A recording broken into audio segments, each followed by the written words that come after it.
Initiating System 1.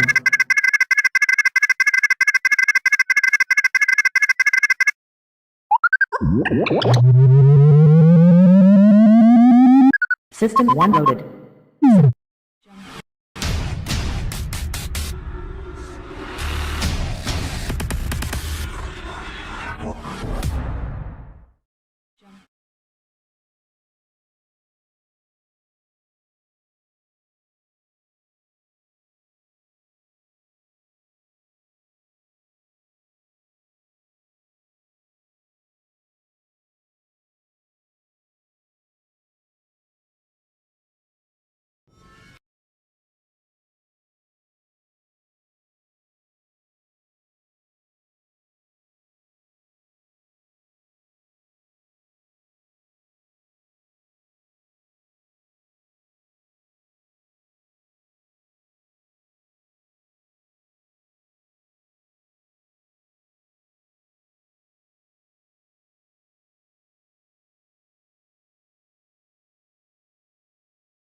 The horror channel all as well as the horror channel.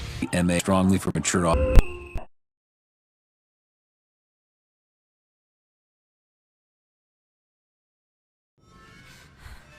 GoreCast is brought to you by American Horrors, the greatest uncut horror channel in the world.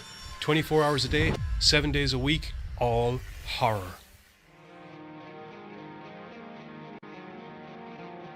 As well as the station of decapitation without your head. America's longest running horror channel, www.withoutyourhead.com. The following program is rated TV MAL. It contains studio. Holy hell. Okay. Our intro's still playing in the background from what I can hear. Has that stopped? Yes. Nope. No. I think so. Nope. I'll just wait for myself and Giz to shut up, and then we'll start talking.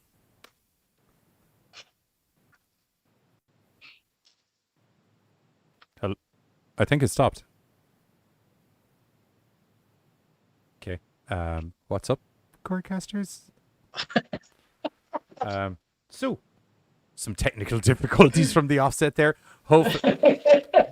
Shocking, I know. So hopefully that is not an indicator of the way the show is going to go for the rest of it, and that it's only merely a whatevs. Anyway, what's up, Gorecasters? Welcome back to the Gorecast here.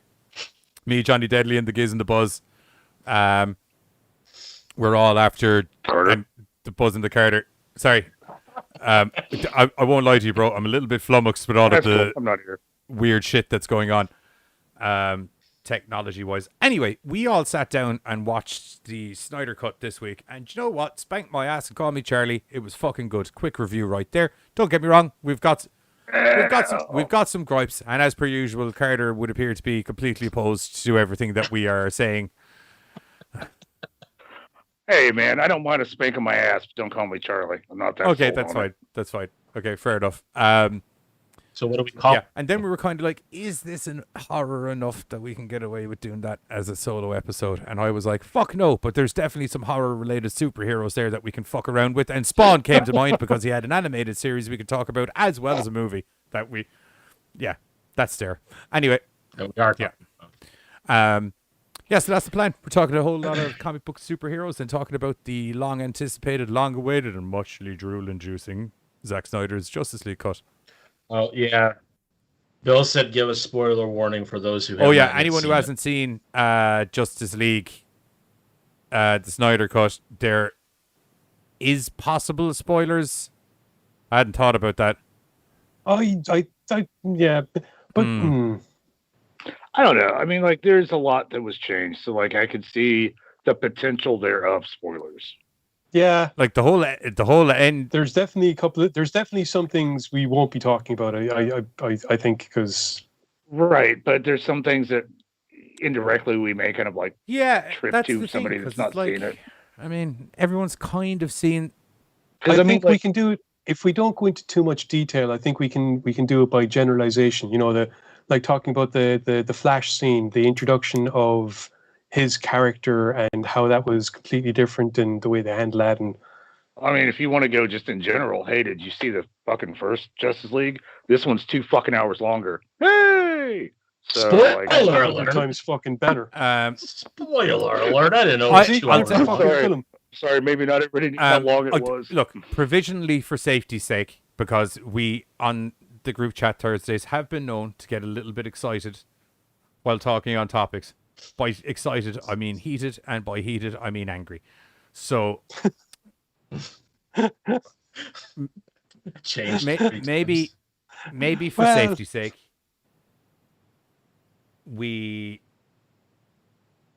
you're free to saw whatever now. Spoiler warning given. Yeah. For safety's sake, spoiler. I'm sure he meant to say for safety's sake, we're just going to say spoiler warning. We'll do our best, but we will probably fail, which is like the GoreCast motto. To be fair, I'm sure at this stage YouTube has already spoiled more than enough just with thumbnails and shit. And I won't lie to you, I pretty much knew the whole movie coming into the movie by the time I saw the movie anyway, including the bits that weren't in the original version of the movie. Yeah, because like I was seeing a lot of like pics coming out of so and so's in this scene, stuff like that. I kind of had like a pretty good idea of what I was walking into, ish. Didn't take away from anything. But Giz it is really beating a fucking drum for the night. I Matter can of fact, feel it. Beating a drum for the night. I can feel it. Oh, I will say, like, seeing you have multiple drummer, times defended the movie with no reason to defend it. in the fact that it is hands down the best DC movie yes, that's ever been made. Nobody disagrees with you with that. Every other DC movie ever made. Disagrees with you on this point. It's just except Carter. No, I'm not disagreeing. I'm not disagreeing. It is the best that DC has had to offer. You're totally right, Giz. Anyway, before relax your body. Right. Anyway, as is customary, before sharpen my verbal blades for that argument later. Funny story before we get into the news bits. I feel I'm going to be an awful shit stirrer during this episode where I kind of see both guys' points, and I'm probably just going to be like, oh yeah, you're totally right. Yeah. Oh no, but yeah. I'm just going to sit back and take it all in. You're the one just talking about not doing that kind of stuff. I was, but look, it's already started, and who am I not to nourish it? Do you know? I do think of Johnny as I'm a nurturer. Yeah. Or as someone once described me, also a human catalyst. So, I was saying, get the stick in. Anyway, as is customary, we have news bits, and do we have some news bits for you this week? As first up, we have it's the one that I'm not completely au fait on. There's a dude. He's played by that guy who was on America's Got Talent. He's well bendy, as you can tell, professionally, some would say, and that's all I remember from that news article. For some reason, I'm going to need you to fill in some more blanks. Gizzles. Okay, so that dude in question, who, to be fair, there's nothing about America's Got Talent in the info that I was looking up. Well, so you don't look up. Oh, cool. You don't look up the sources. You don't look up the sources that I looks up. Okay, I was going to say he was in all this other actually good stuff, like Hellboy, Scary Stories to Tell in the Dark, Anything for Jackson, Channel Zero. The guy in question is Troy Twisty James, who is a professional contortionist, I suppose is the best way of putting it, and has used his talents in multiple horror movies and genre-specific movies, and is now going to be using them in a film called Separation, which is due out from director William Brent Bell on April 30th, when it's going to be getting released in theaters. There's a trailer available for it up on YouTube, but to sum up the film, 8-year-old Jenny, caught in the middle of feuding between her lawyer mother Maggie and artist father Jeff, she leads a lonely but imaginative life, surrounded by puppets called Grizzly Kin, which are based on the works of her father. When Maggie is tragically killed in a hit and run, Jeff and Jenny try to piece together a new life. When Maggie's father, played by Brian Cox, sues for custody, and babysitter Samantha tries to be the new woman at the house, life in their Brooklyn townhouse takes a dark turn. The puppets and frightening characters come to life, and Jenny is the only person who can see them. When the motive of the ghoulish creatures becomes clear, the lives of everyone are put in very much in jeopardy. So I had a look at the trailer earlier. They hit all the right points insofar as having that creepy TikTok music. But apart from that, it also looks like a creepy film, and there's a lot of stuff with the kid kind of being alone in a room and shadows moving and all of a sudden turning out to be these lifelike puppets and stuff. And I feel that every single one of you is distracted and not listening to a word that I'm saying. I am totally listening, but I'm also chatting. Yeah, I I multitask. heard you. I heard you said. Buzz is I like feel as fucking everybody. Mario, but No. I'm multitasking. You shut your dirty horse mouth for 1 second. Whoa! Wow! I heard him. So- He said. See? I would think that you guys are all distracted and not listening. I heard you. Oh, you heard that part. Well done. Yeah. Well done. Yeah. Well done. Oh, Anyway, as I shut said, my dirty fuck poor mouth, dick. Wow. Dirty pirate hooker. What are we like 27 minutes in? It's already Johnny gone to Cleary. name calling. Awesome. Johnny clearly just tuned back in time for you being told you have got a 30 You shut your mouth. Your poop mouth. The poop out of your Yep. mouth. I'm going to punch you. Mouth. Yep. Straight shot right in the baby maker. Dude, that was like, you chimed out and only chimed back in when you heard dirty whore mouth. I was like, wait, what? What did I miss? I was doing a bit of prep for the next news bit because it's exciting stuff. I love how you completely managed to miss the news bit that you didn't know anything about. They got the twisty guy, who's really good at twisting and stuff, to be in a really creepy movie where the main killer is predominantly twisty and stuff. Am I correct? No, How? it's about a bunch of mad ass puppets, and he's going to That's be not a playing one of puppet. them. So they guy to do Yeah, some He twisty. is. Yeah, so they got a Twisty move. twisty guy to come in and do some twisty shit in a movie where all the monsters are twisty and shit. Not really, right. So I think you'd find I was actually correct. I Like just that- boiled it down to its simplest principles. Right. That was like the some summary kind of deal. Because I thought the summary was, the summary of the story for the film, which is about, this family that's about to undergo some really creepy shit, Right. thanks to some like demonic, apparently ghoulish Like- dolls. You put down the fucking encyclopedia, and he just kind of like summarized all of that at Footnotes. once, without apparently being a dirty mouth whore. So Dirty horse mouth. Look, anyway, Carter and his My whorish bad. mouth aside, we're moving on to news bit 2. Okay. So, for anyone who had a video gaming console, I sound like I'm fucking 90. Oh, you're all there on your game boxes. Anyway, for anyone who had a video gaming console over the last couple of years, pandemic related times, a game came out that had kept the majority of the world en masse quite entertained, known as Ghost of Tsushima, where you play this battle-hardened samurai who is Jin given a Sakai. task that he must go and accomplish. That kind of goes against the samurai code sometimes, but it's in all in aid of stopping a massive war that's going to absolutely overrun Tsushima itself. And there's a guy called Chad Stahelski. Cool.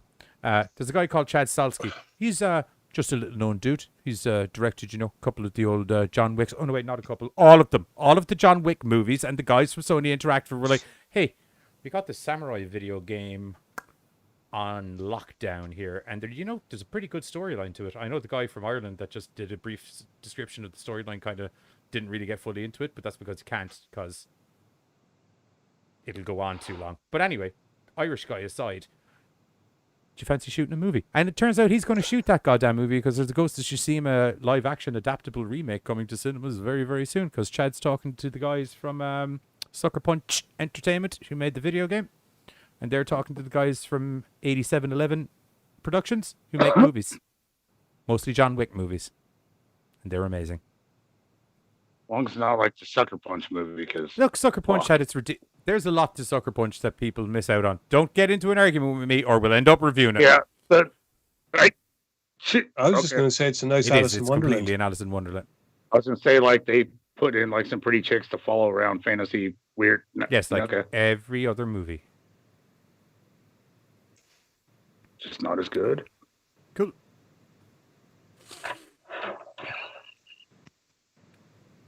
I can tell it's gonna be a testy one today. It's gonna be no, testy. No, I'm not falling for it because he's actually trolling me. I know exactly what he's fucking doing. He's trolling me. People like it when Johnny pops the fuck off. We'll just see how many times we can make him pop the fuck off before we even get into an interview. But nope. People are allowed to have their opinions. Some people are able to see the deeper meanings in Sucker Punch, and some people just can't get past the paper. Oh my god, who's trolling who? Did you just say the deeper? Man, this is not cool. The deeper fucking meanings, really? Yeah, dude. Yeah, just go I ask can back Alice. up all of I can back she's up 10 all of my feet tall. deeper meanings conversations. Can you back up your it's a shit movie conversation outside of it's a shit movie? Oh. Do we have more news? Yeah, we do. Yeah. Anyway, there's no given release date for when this movie is going to be coming out, unfortunately. But god damn it, I hope it's coming out soon. I want it in my face. We're talking about Ghost of Tsushima again, by the way, not Sucker Punch. Last up, Solaris. Solar Opposites. Solar Opposites. I'll let you take this one away because I did the last one. Okay. Solar Opposites, which comes from And I the need coffee, co-creator of Rick and Morty, is an animated series about I had it. Alien race. There we go. A family of aliens. Okay. I have it. A family of aliens trying to fit in on this human-infested crap hole of a planet we call Earth. The first season is already out, but there is recently been a trailer for the second season. The cartoon series is in graphic this- as fuck. Gory. Corvo and Yumialak only see the pollution, crass consumerism, and human frailty, while Terry and Jesse love humans and all their TV, junk food, and fun stuff. Their mission: protect the Poopa, a living supercomputer that will one day evolve into its true form, consume them, and terraform the Earth. The latest trailer is described as being curse-filled, jam-packed with sex, drugs, and plenty of gore. That sounds like I am fun. down. Okay, Really this actually good makes me want things. to watch it because I kind of like skipped on it. Like I didn't think it was going to be any good. Yeah, I remember hearing about it when it came out originally, just because it's one of those things that, one of the guys behind Rick and Morty has a new TV show coming out, so everyone Right. naturally gets hyped up. And I am one of those people who's kind of like, oh, cool. Come back to me when it turns out to actually be any good. Okay, see, and I'm one of the people that I've never watched Rick and Morty, so I was like, oh, fuck it, I'll pass. Yeah, Rick and Morty is quite You don't good. know what Pickle Rick is? Right. He's No, I fucking know Pickle what it Rick! Sorry. And my youngest has tried multiple times. Like I can't get into fucking Rick and Morty. We all have our issues, I suppose. Well, all right, yeah, I guess we do. He accepted that one. He's like, yeah, you know what? We do have our issues. You know, nobody's perfect, as they say. Okay, I just feel outnumbered sometimes because I'm not a South Park fan or a fucking Rick and Morty fan. I'm not a big South Park fan either. They I'm have not their big, moments, too. but when they don't have their moments, they're utter, total, complete fucking bollocks. But at least Anyway, they're not before we Family move Guy. further on and we start getting into Spawn-related activities, we're just going to say hello really quickly. We got Bree in the chat. We got Katie McNeil in the chat. We got Hi, Bree. Pam in Katie. the chat. Hey, Baby Kicks. We got Hi, Pam. nobody else called her Baby Kicks. I'll smack the fuck out of you. Sorry.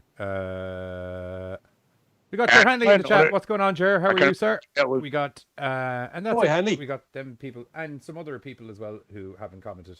But when they do, we'll say hi. We might. Well, we've also got Bill in the chat because Did he I never not say shuts Bill? the fuck up.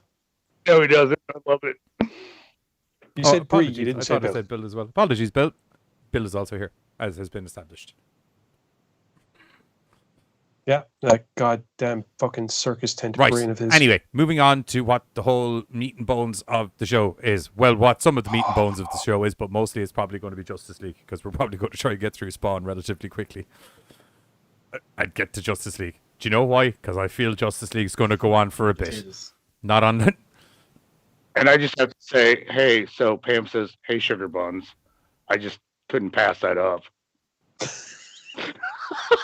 You got a sweet ass. What can I say? I had to say that out loud. So just, I can twerk it. I can work it. I can push it real good from what I understand from Salt and Pepper. I'm not exactly sure what they meant by that, but I'm pretty sure my ass is able to do it. So Baby got back. Bainesy got back. Yeah. Bainesy, there you go. That worked better. Okay. Anyway, so And I'm talking about people's asses. This one. Anyway, 1997. Mr. Ass. The world got a whole lot of Spawn in cinematic related activities. Some of them were really good. Some of them, well, it was nice to see a live action movie version, wasn't it? And we'll leave it at that. Anyway, the first one we're going to pick up with is the animated series from 1997, which came out like 2 months before the live action came out, which, as Giz very aptly pointed out, was like, oh, I can kind of see why people were so pissed off about the live action. when you get this gorgeous, very, very much Todd McFarlane storyline controlled animated version of the comic books of Spawn, it's very like the comics, isn't it, people? They kind of pick up where they, characters show up and they actually sound like the characters in the comic book for the most part. Characters show up and they actually do things within the modus operandi of the people in the comic book. You're going to find a different side of the conversation when we get to the actual live action side of it. But as Giz pointed out, you can see how people would be miffed if you got this very, very good animated representation of Al Simmons and his Hellspawn alter ego. Or, well, not really alter ego. It just Hellspawn Al. Hellspawn but people have found Simmons. him as threatening. If instead of calling himself Spawn, he was just like, oh, you can call me Al, you can call me Hellspawn Al, whatever, Hellspawn Al. You can call me Yeti. I was going to. Me too. I won't lie to you. I had that whole Chevy Chase moment. That was awesome. Yeah. He loves that song from his brief time as a wedding singer. Oh, God, that was Only awesome. when I'm exceedingly drunk. Actually, I've sung at weddings. I'm usually quite well received. I gotta say that if you're doing a fucking anime of Spawn, Keith David was like, to me anyways. Oh, man, yeah. Goliath and Spawn. Oh, just having him do like those slow rollouts of the lines, dude, I was just like, nobody else. It's very hard to figure out how we're going to we're just kind of talking about the general Spawn TV series because there's 3 seasons. Yeah. Yeah, I suppose the best thing to do is for people that aren't familiar, maybe just give them an overview of the character and what the story is behind him. Okay, Yeah, so Al makes Simmons sense. is a loving husband and father. Al Simmons is also an absolute blood-curdling murder machine who works for the government, we're going to say. Well, yeah. Sometimes it's all about what you think and not about what's actually going on. But mostly he's not working for the government. He's working for some side order of guys that... Well, he knew he was working for the side order, but he thought the side order was working under contract for the American government. At all. And you're... Oh, yeah, no, sorry, that's the actual movie. So anyway, Al, he's getting sick of the business, and he's getting sick of the side orders shtick as well, because he's starting to kind of get the vibes that he's like, I don't think everything's as legally... Yeah, there was a lot of collateral damage on a couple of these ops. Doesn't seem to give a shit. And I just, it's not that I don't like you. It's just I feel, and I'm not trying to say it in an accusatory manner or anything like that, but I feel these aren't as legally signed off on as you have led me to believe. As per usual, when these kind of things happen, they're like, look, okay, that's fine. I know we're known to be a notoriously dodgy kind of agency, but we don't mind when people just decide to leave. We don't have an issue with that at all. But if you wouldn't mind sewing up this one last gig for me, that'd be good. That'd be fine. Things don't go well at that gig. Things go quite explodey at that gig. So explodey, in fact, that Al gets Krispy Kremed and ends up dead. So dead that he ends up in hell. Because it turns out Yep. murder's murder, and it doesn't matter how good your intentions you believe are. If you're just murdering straight folk, you're going to hell. So he goes to hell. And he realizes that he's been duped because some nasty people from hell enlighten him as to what's going on. And then they also enlighten him going, hey, you know the way you're like a really good military tactician and you got the whole murder machine thing going on. Yeah. Killing machine. Yeah. And he's like, well, we're looking to take over Earth and we need someone to lead the armies of hell. And with the whole military, hey, big hairy dude with the weird face, I'm way fucking ahead of you. Male bulge, yeah. Give me some fucking, how am I going to do this? I'm dead. Oh, well, what's going to happen is we're going to give you some awesome superpowers. And you're going to be like, awesome super, like I can't, like, not Superman level of so many superpowers, you're going to lose track of how many powers you have. Not Superman level of danger and strength, but god damn it, if what you lack in just sheer level, you make up within variety. And I'm like, yeah, cool, that's cool. And by the way, while you're all done up with like one of these Hellspawns, you're going to look cool as fuck as well. You get a cape, glowing green eyes, big scaly suit. It's going to look badass. And you get to fucking take... Most importantly you get vengeance on the men who sent you to hell. Most importantly. And... No. Most importantly, you get to see your missus. That too. And your little dog. See, like, and maybe it's just a person. I was sold and they're like, you get this boss-ass cape. And kind of like, show it to him. I'm like, oh, sold. All right, because that cape's badass. Yeah. Can't wait to see the missus with the cape. That's basically the backstory of Spawn, essentially. Yeah, he gets jackbooted back to Earth. Not unlike Al Simmons in the life that he was in. Spawn, Al Simmons, also has a tendency to get duped by people and be thought that he's doing one thing, but he's actually not doing the thing that he thinks he's doing. He's very dupable. Like, for such a military tactician / murder machine, he is, he gets duped a lot. But anyway, some people from heaven show up and they're like, we could take you and your hell powers and use them to some fucking awesome use. And then Spawn goes rogue. And he's not working for hell anymore. He's working for Spawn. And then... shit, son. Shit, son. Which is all well and good until it turns out that both heaven and hell now want to whack him because... Well, he's supposed to be a general for hell, so heaven wants to whack him. Yep. But he doesn't want to be a general for hell, so hell wants to whack him. And then there's a bunch of people on Earth who want to whack him because he keeps trying to whack them because he was trying to get vengeance for them killing him. And now he set off all this other shit. And holy shit, is that the goddamn mob? Is that a fucking cyborg? What the fuck? And another mad... Sounds like a lot of whacking going on. Yeah, it's Spawn. There was a lot of whacking in Spawn's lifetime. Whacking. And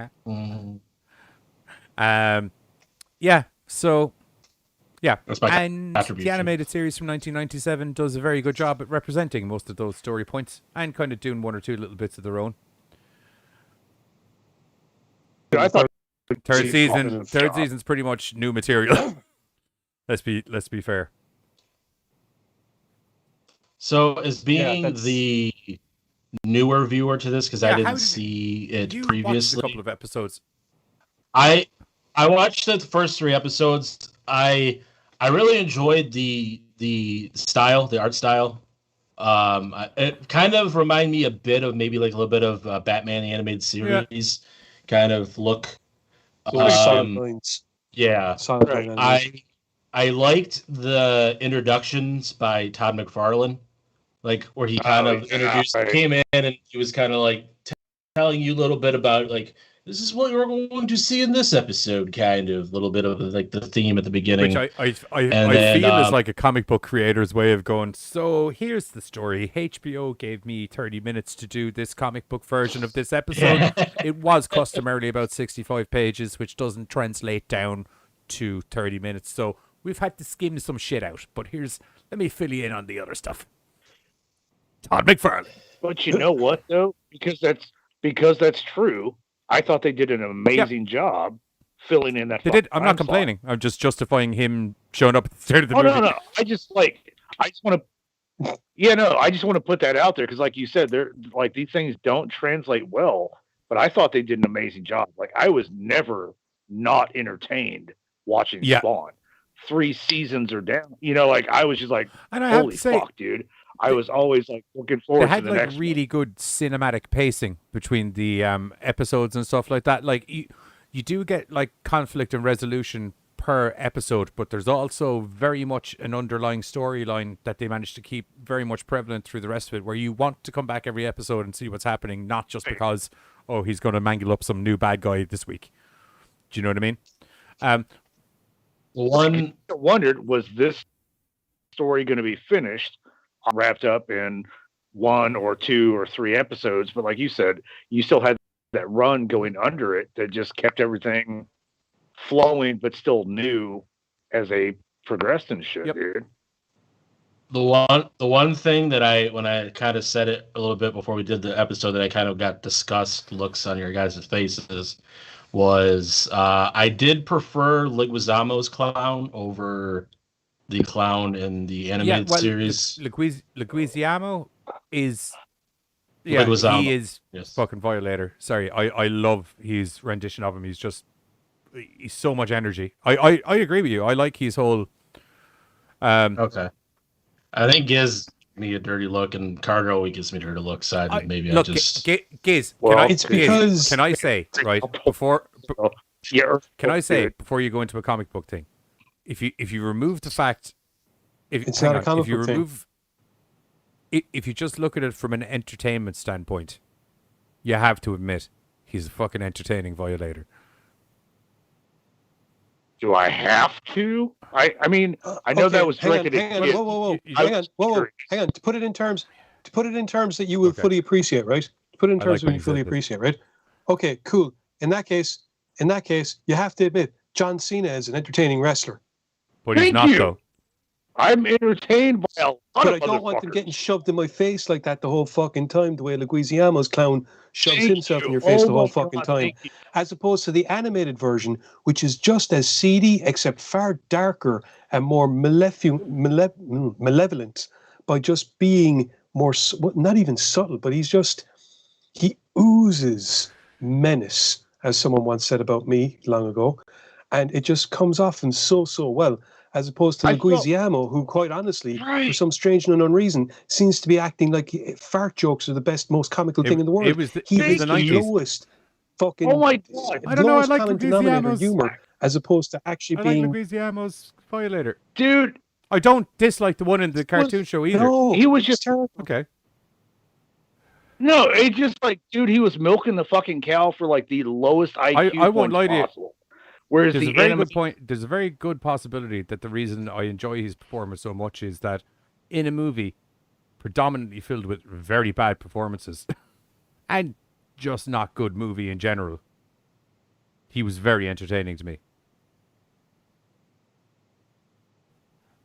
You know what? The dog Spaz was pretty fucking cute and entertaining. And too. I fucking loved that dog. And he did less work. And he did less work than the fucking the animation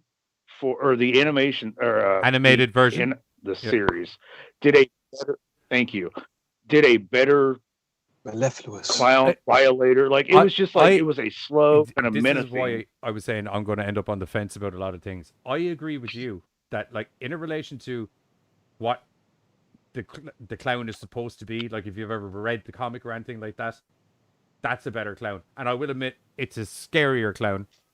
And he's a much more dangerous version of the clown. But Leguizamo's clown is there to be a clown in the movie. And as a clown, I found him quite entertaining.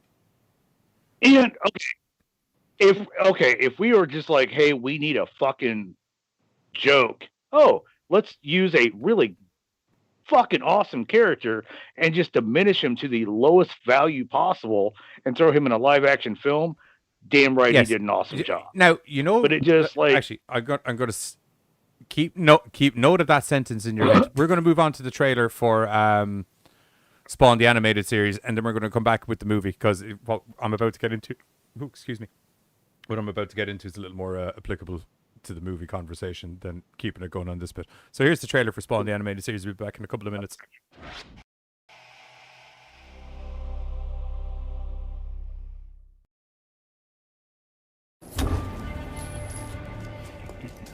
information. You mafia dirtbag, you never look better. What the hell's it about this alley, Twitch? The atmosphere. What do we know? More of Tony Twist's crew. Looks like they got settled instead.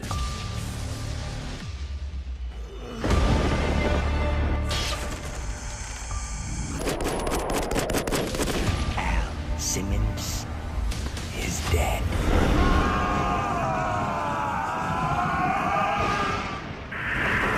What am I into here?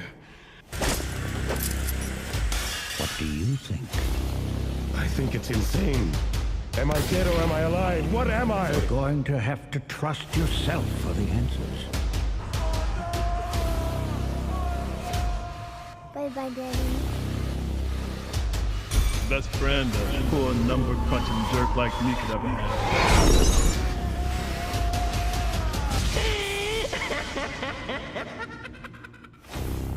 They made me a monster. Someone's got your weapons. There's a leak somewhere. I need it plugged. It's become an eye for an eye. All units, a report of a child kidnapping on the south side of Queens. Female, approximately 4 years old, answers to the name of Cyan. Cyan. You know her. You gonna help get the kid back? Find out who took on the girl. God be with you, gentlemen. Move away from the child.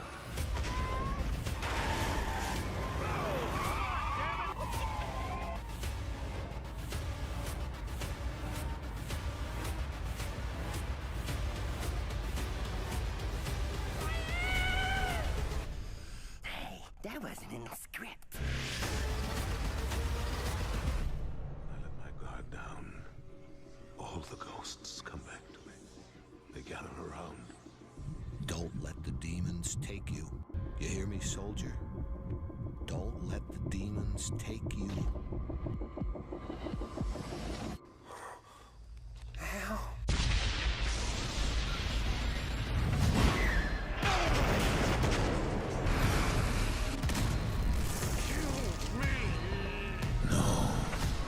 I'm gonna let you live. I want my humanity back.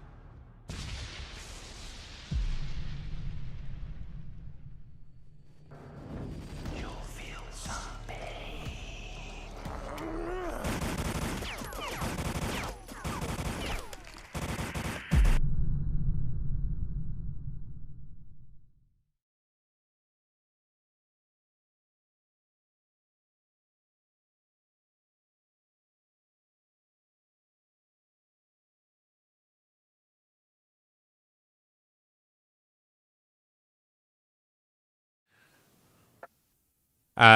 Right, that was the trailer for Spawn, the animated series. Fucking hell, man, there's been some heated debate going on. I thought it was going to be Snyder Cut was where all of this fucking hot shit was going to start taking place, but no. Just wait.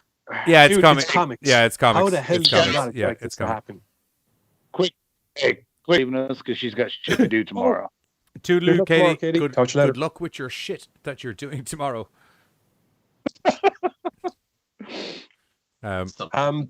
Shit. I think we can say that the live action version lacking. of Spawn is Lacking. broad, in broad strokes. It it's- tells the same story. It's so lacking. I would call it a live-action version of Spawn. Oh, bam. Very good. Thank you very much. Very good. Thank you very much. It is done as best as they could for the 90s, and to be fair, they were cutting edge when it comes to the CGI that they used in the film.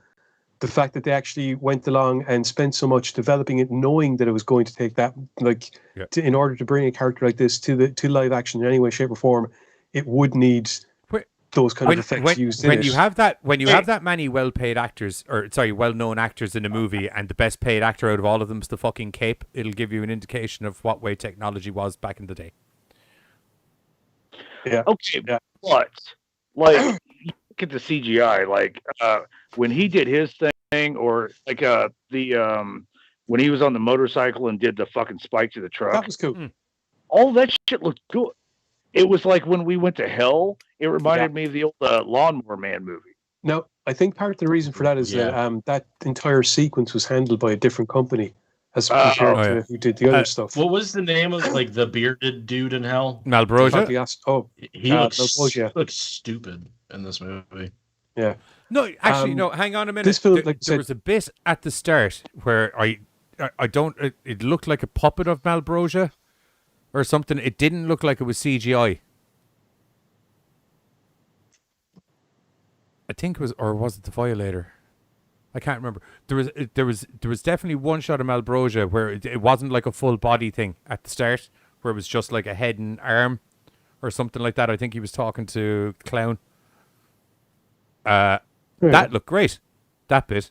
It was the CGI version of him looked absolutely dog shit. Right. I was gonna say, like, when they went bigger, that's when everything like really went down. Like, but the film, broad strokes, tells the story about Al Simmons, his betrayal, his death, finding out that 5 years later his past, his old friend is now married to his former missus. They have a kid together. He is scarred to fuck, and he is chosen as being a new soldier of hell. All these, in broad strokes. Not certain characters are changed rather than the character Chapel.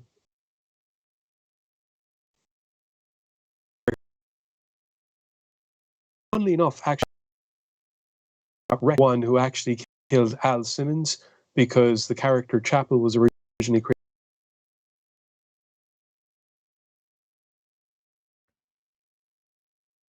Say it's about as good as in the means that it doesn't have the same dark menace that the series had, and I think that's primarily got to do with Leguizamo's portrayal of Clown, who is very over the top and very in your face and delivers 90% of the humor throughout the film, which was designed by a studio to be PG-13. I mean, originally, but they offered him a load and refused it because they were basically trying to take creative control. So instead, he sold the rights to New Line Cinema for $1 under the agreement that he have way more creative control in the film and rights for merchandise and a few other bits and pieces. But and I mean, we saw a lot of that though, where a lot of the superhero films back then were more PG fun than like what we're getting right now, where it's darker, heavier. We didn't want to like worry about somebody's dead parents. We more wanted to like focus on like the character now and like where can we put a few jokes to make this light, I guess, kind of. Yeah, exactly. This felt like a very The studio saw the appeal of the character. This felt like a very haberdashery version of the Al Simmons story, which, like, I will agree. While I did say earlier that I quite enjoyed the Clown, there was a lot of the movie that seemed to be, how do we get to the clown scene? Or how do we get to this fight scene? Or, how do we get to this elaborate CGI sequence? Elaborate, yeah. Elaborate. At the time, yes. Was it? What year did Lawnmower Man come out? Yeah, 19... I will check for you. Oh, you got it? Yeah, make me 93, 94? What year? 92. 92. Way off. All right. Yeah, so like the hell scene is that bad. In a different style, but that bad. You see, yeah, and like I said earlier, that the CGI, when they were making the film, they ended up as they started doing it, they realized that they were going to need to pump in more for the special effects and things like that. They knew it was going to be special effects heavy anyway. And they got an infusion of money, and part of that went to basically outsourcing that entire hell scene, as well as a few other small bits and pieces, to another CGI company. They didn't actually get those scenes until 2 weeks before the film was due to debut. And it was just a case of, we're going to have to just use those. Right. No, like dude, I'd be like, hey, here it is. And at no stage, at you no stage sons of coming, bitches. at no stage coming to DVD release did they like, hey, could probably reshoot that, maybe. It was 1997. There's guys, there's guys on DVD YouTube. They're 2000. digital effects artists that literally they go back and fix old movies on their YouTube channel. Do you know with the seat? But Did they do something with Terminator or something recently? I think I'd love to mail. I'd love to mail them. The and be first like, one? for the love of fuck, fix Spawn. Right. There's many things wrong with that movie. Actually, I didn't realize because I didn't realize that like they outsourced. because we So I thought it was the same team doing all of it, and I'm like, but dude, y'all kind of like got bored because dropped we the ball, launched into something. this so quickly. I didn't get to say what I wanted to say at the start, which was I wish this movie came with a pre-video from Todd McFarlane as well. I wish this movie. I would have. John Leguizamo. I would have loved to have with- seen that Actually- pre-video where he does an introduction where he's just like, "Fucking New Line." There is. Fuck him. There is. I did an animated series. There is If a you're documentary interested, or something like that came it's with much better. the documentary, and I think there might be an intro. That, but I don't think he just went fucking New Line. He should have. He should what he have should've done. done. You said I had creative Hilarious. control. You fucking asshole. Fucking New Line. Yeah, but you see, the thing is, he gets creative control on set, and then New Line goes, "Hey, New Line editor, do the thing." Actually, to be fair, as much as we might harp on about, how bad the film is and, the things that are wrong with it, it did set precedent in a lot of things. I mean, it was one of the first high-profile superhero movies to have an African American in the lead role. And like that wouldn't be repeated properly, I suppose, until Blade. Black Further Panther. after that. Yep, there is that. Blade would It's have one of been the. It's one of the 99? first movies in history where people specifically showed up to go, "Wonder how they're going to make that cape work." Yeah, 98. So, yeah, it's amazing that this was 97 and Blade is 98. Think about that. Yeah, It's madness. crazy. Madness.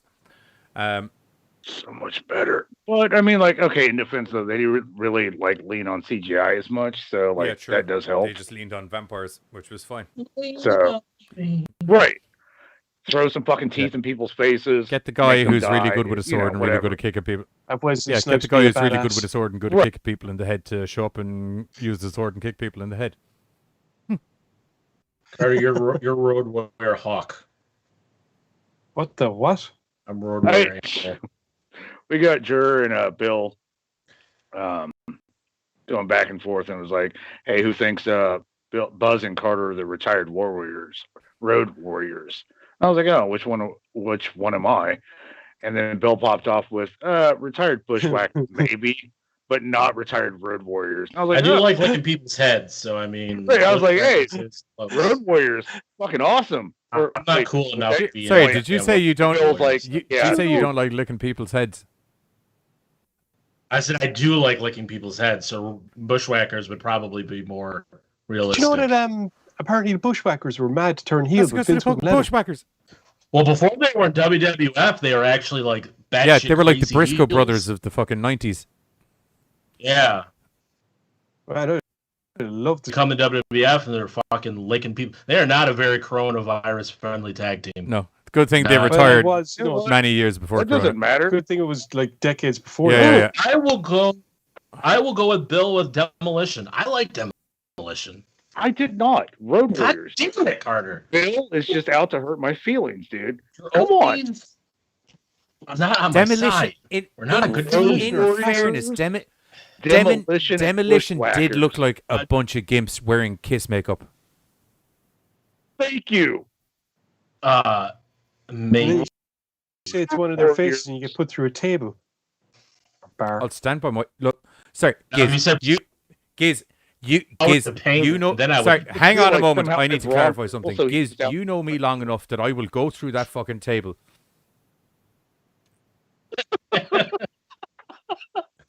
I will go. I'm sure you would. I'm sure you would. Just like, hang on. I'm sure you would. Just like fucking, what was her name? The fucking. Oh, those two boys from ECW that went to WWE and refused to fucking finish the match properly against fucking Bradshaw and Al Simmons. Public Enemy, yeah. Public Enemy? Yeah, they went through the fucking tables too. And the chairs and the stairs. Sorry, they went through the tables being a bunch of little bitches. I'm standing by my fucking principles. I'm not taking away from the fact that I enjoyed you as wrestlers, but you have to admit your gimmick did, outside of the fucking storyline bit, visually, if I was unaware of what your background story as wrestlers were, you do look like a bunch of guys in gimp suit wearing kiss makeup. Yeah. I'm not taking away from your wrestling ability. If you want to pick me up and dump me through a table over that, homie, by all means fucking do, but I'm not changing my fucking mind, bro. I'm saying, like, if I had a choice, I would there's a difference to that, Giz, than me fucking just going out 5 seconds before the match is about to start and go, I don't want to go through the table. Bushwhackers, I agree with you, Carter. Demolition, I mean, yeah, Road Warrior is a little bit better than Demolition, but I don't think they're as low. I'll tell you something for nothing. Bill earlier in the chat went, do you want to see me sidetrack them? And that was literally, yep, good job there. I can't help it, dude. Move on to the trailer since we haven't gotten to Justice League yet. Spawn, as we said, background story-wise, it's predominantly the same as the animated series, just delivered way worse. Sorry, I say way worse as if the animated series was bad. The animated series, good. Spawn movie, bad. That's why I don't understand why I'm getting hate for it, because all I just said was, like, his name is Magdalena with the hair in his face. He just kind of looked dumb CGI. That's all. And Bill like, leave Spawn alone. I wasn't saying any bad things about it. I was actually probably defending the movie more than supposed. Here's the weird thing with Spawn. Sometimes clusterfucks can turn out to be kind of entertaining. And if you don't try and remember that there's a comic book with a whole load of background story, and you don't try and get into the fact that there really isn't a lot of character depth to literally anyone, especially the guy who died and went to hell. But anyway, remove all of those issues aside, and it's a fun little movie. It makes no fucking sense, and some CGI is terrible. But, it'll kill an hour and a half, and you won't be overly upset unless you are aware that Spawn is any other entity somewhere else, and then you're going to be really angry, to be blatantly honest, because it's just... It does have a kick-ass soundtrack. I ever bought. All horror anything in the 90s had a kick-ass soundtrack, because they're like, okay, we need to call one of those goth bands. Ring Marilyn Manson for definite. I know he also fits in the goth band. Actually, this soundtrack, to be fair, has a lot of the entire thing. The majority of it is collaborations. So it's Marilyn Manson with Sneaker Pimps. It's fucking Kirk Hammett from Metallica with Orbital doing a remix and it's of Satan. Also There's Marilyn, a remix of it's also Marilyn Tolls. Manson just being Marilyn Manson. That depends on which version of the Well, soundtrack I'm you going got, by the because movie, because in the movie there's a long, hard road out of hell. It is... That's done with Sneaker Pimps. There's two versions of the song. What happened was, when the soundtrack first soundtrack first came out, and I have the original version, the Sneaker Pimps were credited on it because they collaborated with them on the song. But then when it appeared in the film, all they heard was Marilyn Manson's part of it. So as a result, they had a big issue with it. So the CD ended up being reissued with, I think, the Sneaker Pimp stuff taken out, or something like that. But that's definitely, there was an issue because all you heard was Marilyn Manson's version of it in the film, and Sneaker Pimps had a big fucking, what the fuck, where's our part of the song? Very good. Unlike this movie. Actually, this is reflective of a lot of these style of movies from the 90s where movie was kind of crap, but the soundtrack, fucking awesome. I also had Incubus. Love Incubus. Prodigy. Yeah. And everyone...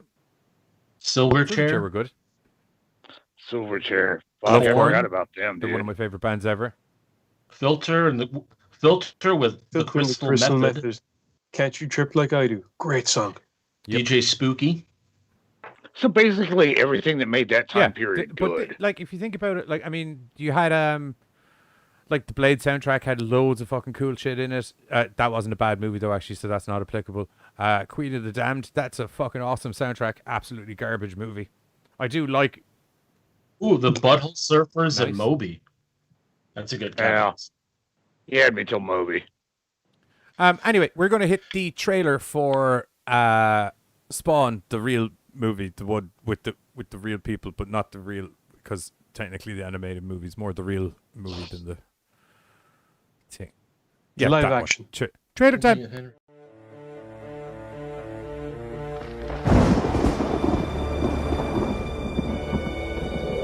It's time. Imagine a substance with the power to destroy humanity. Imagine a creature insane enough to use it. Imagine a hero on the verge of creation. From flesh to steel. You must visualize your objective. From blood to blade. Don't get cocky. You have a lot more to learn. From man to spawn. Peekaboo. I see you. We have harvested the ultimate weapon. Makes the Ebola virus look like a skin rash. Congratulations. I say destroy the cosmos, ask questions later. Who are you? This is just what they want. You're playing their game. Then I'll play dirty.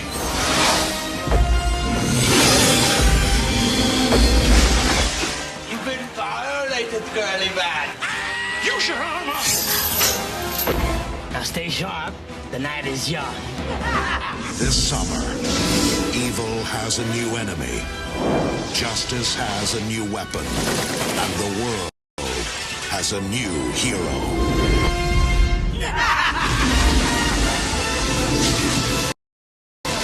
Spawn.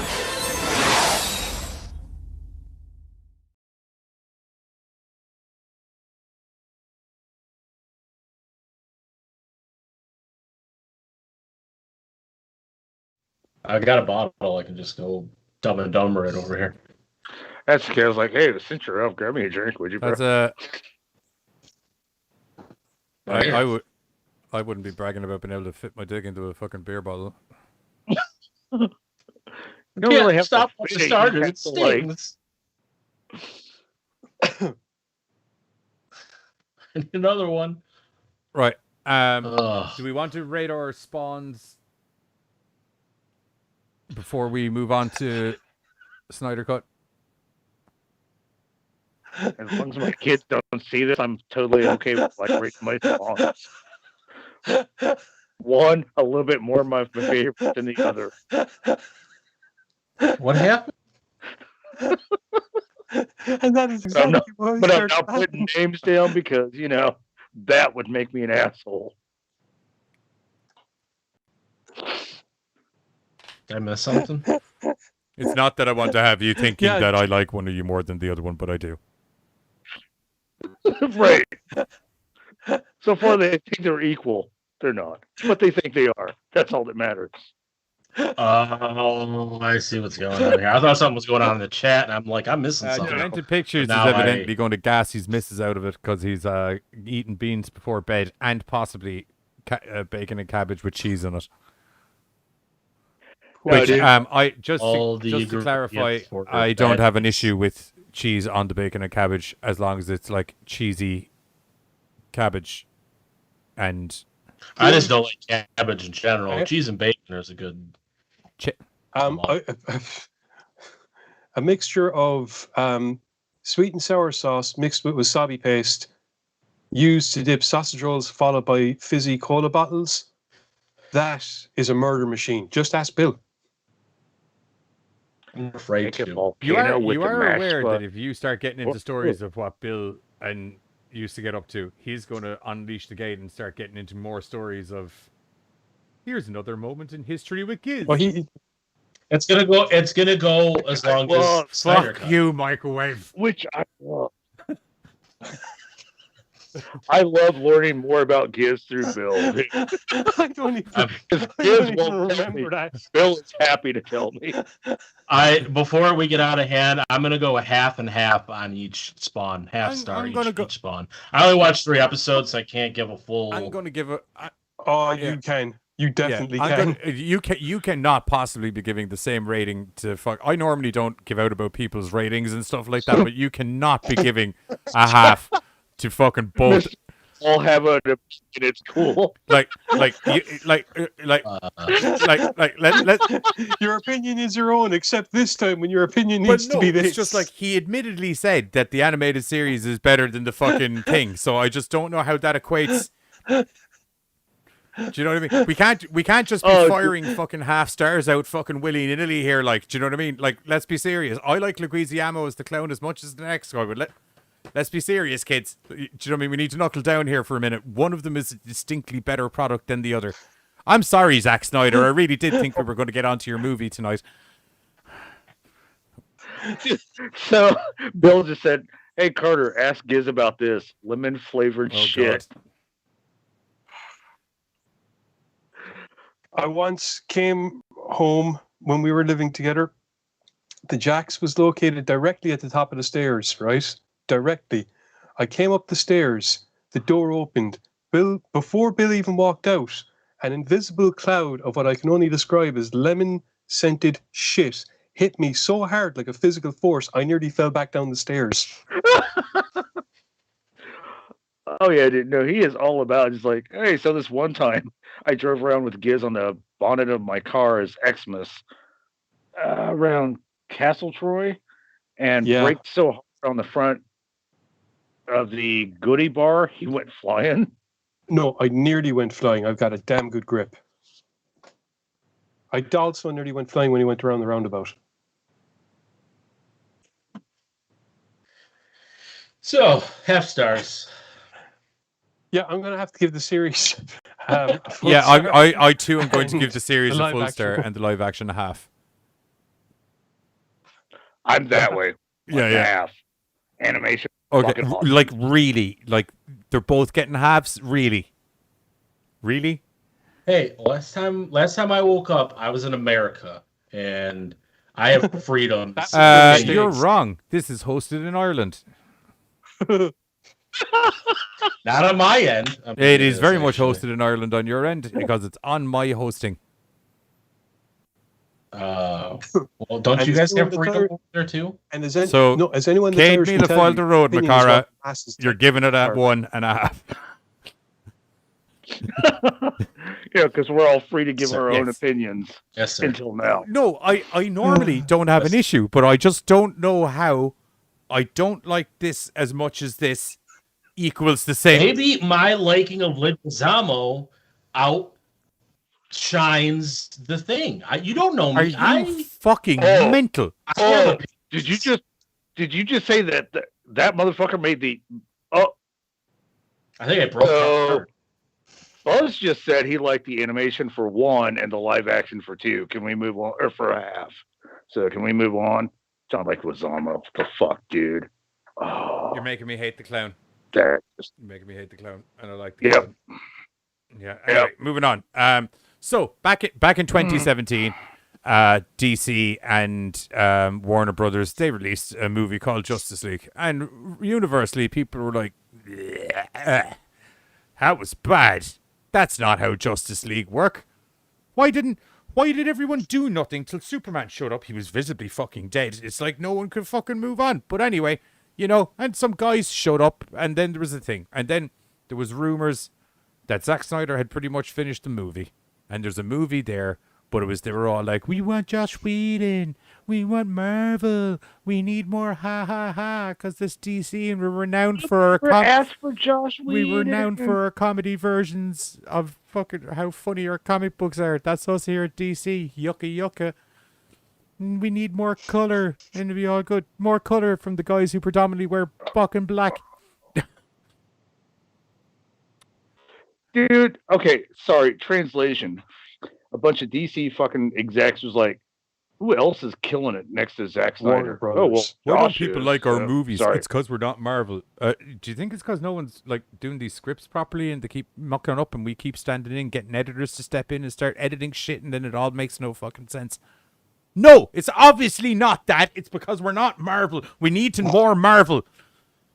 Right. So they leaned into You mean Marvel. Marvel Here more? comes Whedon. No, They're like, I hey, mean thanks more for saving Marvel. us. Right. So they're like, hey, Bye, just Jared. fix this. He was like, cool. He did. He's like, hey, I'm walking into a project. Here's what I would do. And they're like, score. He left. It tanked. And then they had no issue going, well, we told Josh we liked the darker color palettes because, like, that was Zach's thing. Josh just fucked us all. Did you now? Really? Oh, did you now? Yeah. So anyway, Zack Snyder's daughter unfortunately died, which is one of the reasons for him leaving, as well as DC and Warner Brothers. No, Warner Brothers. Yeah. So anyway, yeah. I don't know why I keep like going back to DC because you're right, it's Warner Yeah. Brothers, but I just like So anyway, that movie happened, and then everyone very swiftly went bleh and tried to forget that movie ever existed. And then there was. I actually did. You didn't try to forget it ever existed? No, I said I did. No, he like, did. He did actually. when I watched the movie yesterday, I'm like, I couldn't remember the goddamn other movie because I watched it once and it erased from my memory. Good stuff.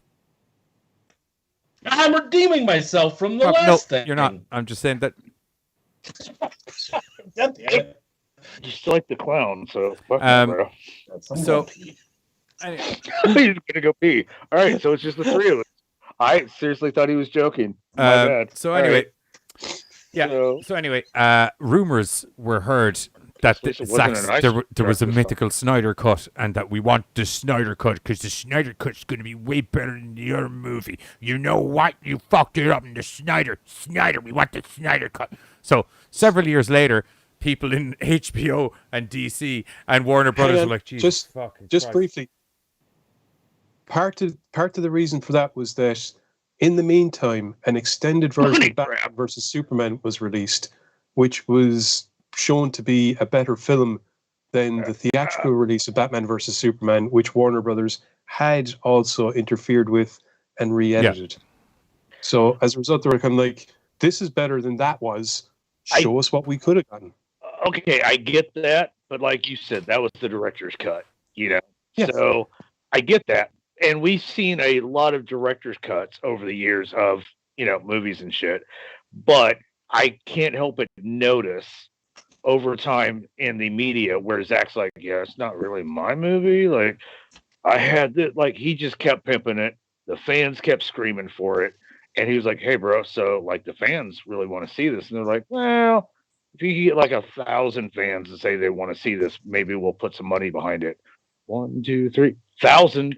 And they're like, money? So then we got the fucking Snyder cut. Yes. See? That almost makes up for the fucking horror thing. So thank you. All right. So he gets it. He just got well timed. No. Buzz got it. He just knew. So it was a fucking money grab.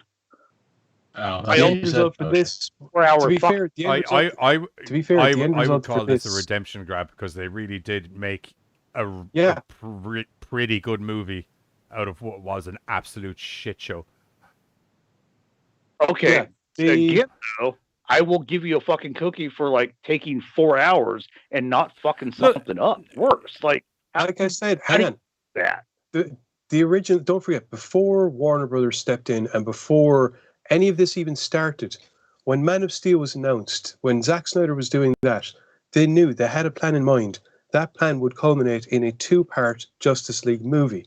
The reason this film is so long is because it was supposed to be a 2-part film originally. I get that. Like Marvel let out, hey, we've got these phases. DC was like, hey, we've got a plan too. And unlike, I don't know, Marvel, DC was like, cool, we're gonna backtrack, change. No, Snyder. We don't know what the fuck we're doing Snyder anymore. literally had a Marvel level plan laid out for all of those movies. As in, he had literally the next 10 years worth of movies, pretty much. Right.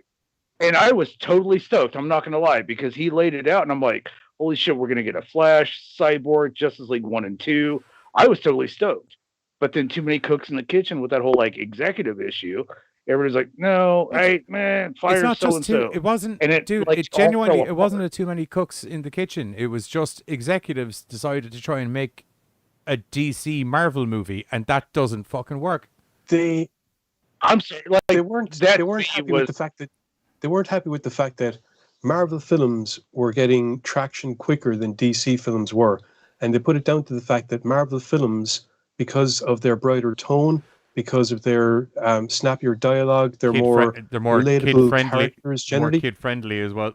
Essentially, to a degree, yes. Because of all that, certain people felt that that was the reason why the DC movies weren't getting the same traction that the Marvel stuff were.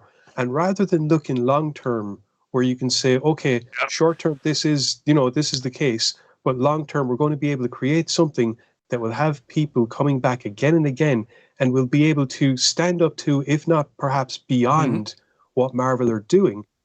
Instead, they crap themselves and they went, shit, we're not getting those short-term profits that we need. They also couldn't get their heads around the fact that it was like they couldn't understand why their movies weren't getting the traction the way the Marvel movies were, and they're like, oh, they have this whole universe and everything like that, and we've been making movies as long, and they're not getting the same thing. And it's like, no, you've been making DC movies, but you've been making Batman movies, and you've been making the odd other DC character. Marvel went out and made pretty much, I would say, all new movies, but a good chunk of the movies that came out were not like, I mean, we may have had a Captain America, Spider-Man, here and there, but like Iron Man was not in the movies until think about it. From movie one, there was a plan for all of this to culminate in Avengers forming, moving on to this, moving on to that. DC were just doing isolated characters. They also weren't spitting out as many movies either. Hold up. Here's the thing, right? DC and Warner Brothers have actually been making movies together far longer than the current run of Marvel stuff. But they always have this unfortunate thing whereby they'll bring out two films which are good. Like, for example, Superman 1, and there is, Superman 2 came out, and then they fucked around with that. But there is, like you said, someone went back and fixed it. Batman 1 and 2, whereby the second one is not as good as the first one, but it isn't until the third one comes along, like with Superman, that things really fucking go down the street. And that was the thing. When you say Batman 1 and 2, what are we referring to? He's probably talking about the Michael Keaton ones, right? Okay, I was just curious. That's the thing, is it's because it's the same problem they had here, where it's like, it's too dark. Right. And that's why we went to Joel Schumacher. And for some reason, they could never wrap their heads around the fact that the source material is exactly dark. Naturally dark. Like, that's the problem right there. DC has always been a darker read, which is what I've liked about DC. You know what I mean? But when I say too many cooks in the kitchen, I just meant too many people were not letting the director do them. They were stepping up and they were like, hey, Giz, shouldn't that be brighter? Dude, I got this. Well, but shouldn't she? Dude, I got this. Too many executives were looking at too many other projects that were making money and going, hey, we're not making money. I will make you long-term money, bro, if you leave me the fuck alone. And then DC started making too many, no, this isn't working. Giz, get the fuck out of the way. And they wanted millions of money now instead of the overall. And so that's what I meant by too many cooks in the kitchen. Yeah, even if when you watch the Snyder cut of Justice League, and Buzz, I know you didn't remember it. I only vaguely remembered the Whedon version. But even still, you could see all the stepping stones that Snyder was building, not just from what he had done previously with Man of Steel and Batman versus Superman, but also the fact that he was approached and he was, consulted in regards to the script for the first Wonder Woman movie and in regards things for the first Suicide Squad film. You could see those stepping stones being built on in this, and where the next films were going to come from. You where could see things where the would Flash come movie was going to come up. You could see how they were going to work in with Cyborg. You could see that they're definitely moving towards that Injustice. Maybe not literally Injustice, but Actually, maybe.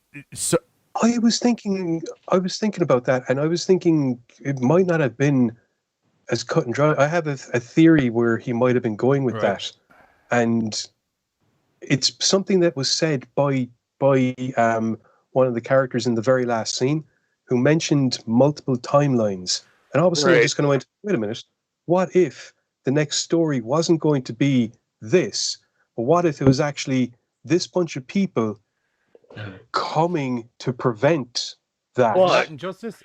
My other problem. No, Injustice is bad shit happens. Well, from altered. That's what I meant. Like, as in, they're going to pick up where evil Superman's running the world, essentially. Well, okay, in an aspect, imagine the people from Injustice had a chance to jump back and stop Injustice from happening. Isn't that what happened? That's what. So he's going with the video game storyline, right? Like Injustice, kind of like was. This happened. We jumped to another Earth to help us fix this. They go to So, an alternate in the video game. They go to the original Earth, whatever, and bring good Superman from that Earth back to fight other Superman. Because remember, there's literally doppelgangers. There's like, which was and cool, Shazam gets his Shazam gets his little childish brain burnt out the back of his fucking skull. Right. It's been a long time since I watched the cutscene movie. However, the more recent one, I was reading the comics that filled in the gaps, year 0 to 5 before the. But anyway, dude, you could see really good read, by the way. And getting back to my original point, you could see the stepping stones for all of this. You could see where the Flash movie would come from. More importantly, I think another scene that happens near the end that was altered from the Whedon cut. You could see, I could like exactly the moment, I bet, where Ben Affleck went, I'm fucking done, and walked away, because we knew Ben Affleck had a Batman movie he was writing himself that he was going to be in, that was following on from Justice League, that would revolve around a confrontation between himself and Deathstroke. That confrontation is set up directly in Snyder's version, as opposed to the Whedon version, where it's Luthor saying, we're going to make ourselves our own league. And nothing I got to do right? with what we were supposed to be getting. But I just part of me kind of feels bad because everybody wants to shit on Whedon. He stepped in and was like, "So this is." I'm not blaming Whedon. No, but a lot of people tend to, is what I'm saying. Here he is. He's coming off multiple projects of Marvel. He's like, "Look, dude, this is my lane." Oh no, to do my lane, whatever, dude. But that's the problem. He was brought in to do a Whedon on it. Yeah, and I get that, but okay, perfect example. I don't know if I could necessarily follow Buzz or Deadly or Giz. I can get an idea, but does that necessarily mean I can pinpoint how you guys would do? Not, because they were also telling him that we want this to be different. They brought him in to marble it up specifically. Yeah, and to change certain scenes, even the look of Steppenwolf is far What's more. up, Sub-Zero? Welcome to the chat. Bestial. Good to see you're just chilling. More, good punt. Yeah. Hello. The look of Steppenwolf is far more bestial and more intimidating than in the other version. He's smoother. He's not as jagged and violent looking. Right. The funny thing is, the one thing I do remember from the Whedon cut, as I call it, because that's what it is. I do remember Steppenwolf just saying "mother" throughout the whole movie, and it was annoying as fuck. I don't remember him really saying that very much in this one. Well, and I mean, okay, for me, part of the problem. Do you know one thing I found funny with the bad guys in it, and it was in. Do you remember the video I sent you earlier? Your man that does the pitch meetings. Yeah, it was one of the things I thought that he nailed. That it was in the original Snyder cut, or sorry, not the Snyder cut, in the Joss Whedon cut. Everyone was giving out about how Steppenwolf had no motive. He was literally just there to show up and be evil and get the boxes together, and that was it. He had no kind of underlying story. Whereas in this, it's there's all this story of how he's trying to get the acceptance and everything from his brother and try and make up for something that he'd done wrong in the past. But then Darkseid's there, and Darkseid's whole reason for being in the movie is just for being an evil fucker because I'm evil. No, Darkseid. Well, you and I. No. Hang on now, right? Before you start doing a thing, right? You and I know what his whole motives and stuff are there for, but you and I are not allowed as movie reviewers to take that into account. You have to go by the movie. Do you know what I mean? You have to go by. Okay. Okay. No. Wait. That's cool. Going by the movie, he was searching for something. He found it on a world. He got jackbooted off that world. Thousands of years later, one of his lads, who he isn't very happy with, happened to turn around and say, remember that world that we lost? I fucking found it again. Oh, really? Awesome. Get that world for me. You can't get it? I'm going to get it myself. Because that has what I've been searching for thousands of years after fucking losing it. Now, okay, and you know what? That brings up a comment that Bill said where he was not really fond of Darkseid's take in this, where he felt Darkseid was a little bit too bloodthirsty. And I was like, no, I kind of felt like it fit because I've always thought Darkseid was a bloodthirsty because he always wanted the, and I can't remember the name equation. Thank you. Like that just kind of was like it, to me anyways as a watcher, not a reader, that just seemed like he was always dedicated. I will like drop whatever in the fuck I'm doing to go. You've seen it, I'll go. So like I wasn't really as bothered in that aspect.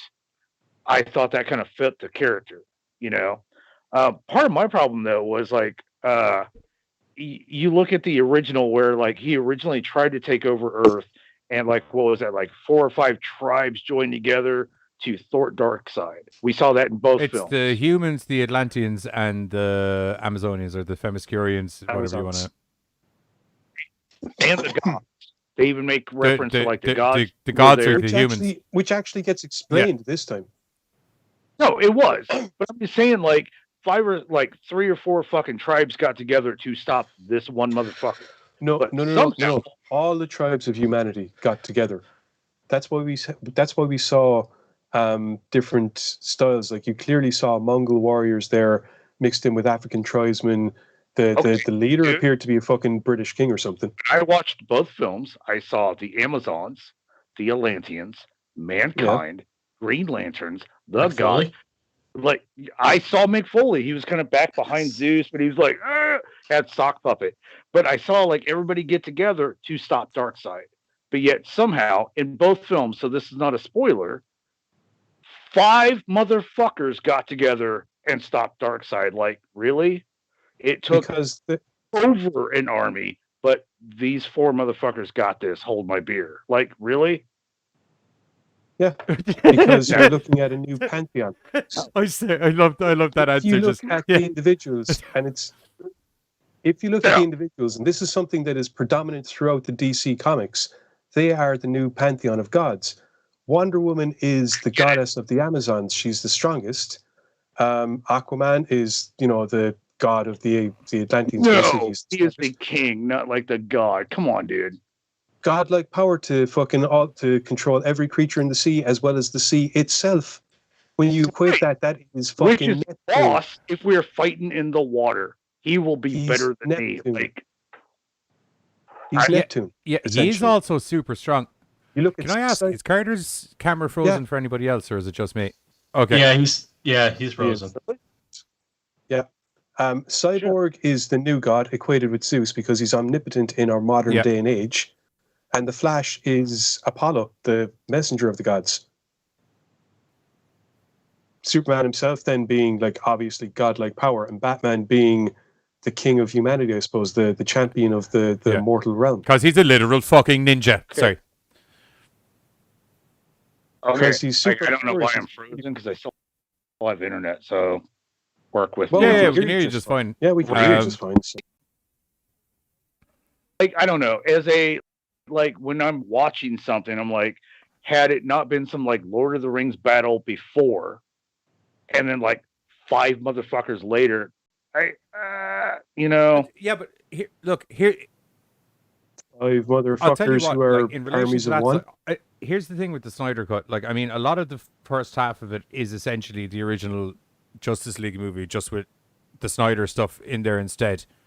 But those scenes are so much better played out than they were in. Like, I'm sorry, I'm not knocking it. That was just more of like me, like watching it as a whole.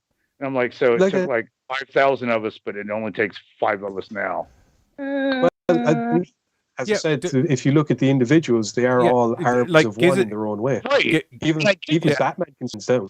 Okay, if he's the king of Atlantis, why not go, yo, bitches, we got a job, let's go. And not because bring at that stage, they're not dealing with Darkseid and his army. They're just dealing with some fucking floaty guys with wings and Steppenwolf. Like if you look at the human race during the Darkseid flashback, right? You have Zeus and you have fucking Apollo and you have fucking the Ares and you have all of those the gods. I think it was Zeus, Ares, and there Athena. was the gods of their time there fighting them and stuff like that, and all of the armies of man behind them. Do you know what I mean? But that was a literal Darkseid. Right. Also had all of his armies behind him getting ready to invade as well. Right. And I'm just saying, like, oh, hey, we think we may lose the planet. Because king or not, it's still the threat, land, sea, and air kind of thing. So, like, that's the problem I had with both films. It was just that they weren't backed up by a military. They didn't need to be backed up by a military at this current point in time. Like, if there ends up being another movie of this, I could see how they'll end up being back, and they will be backed up.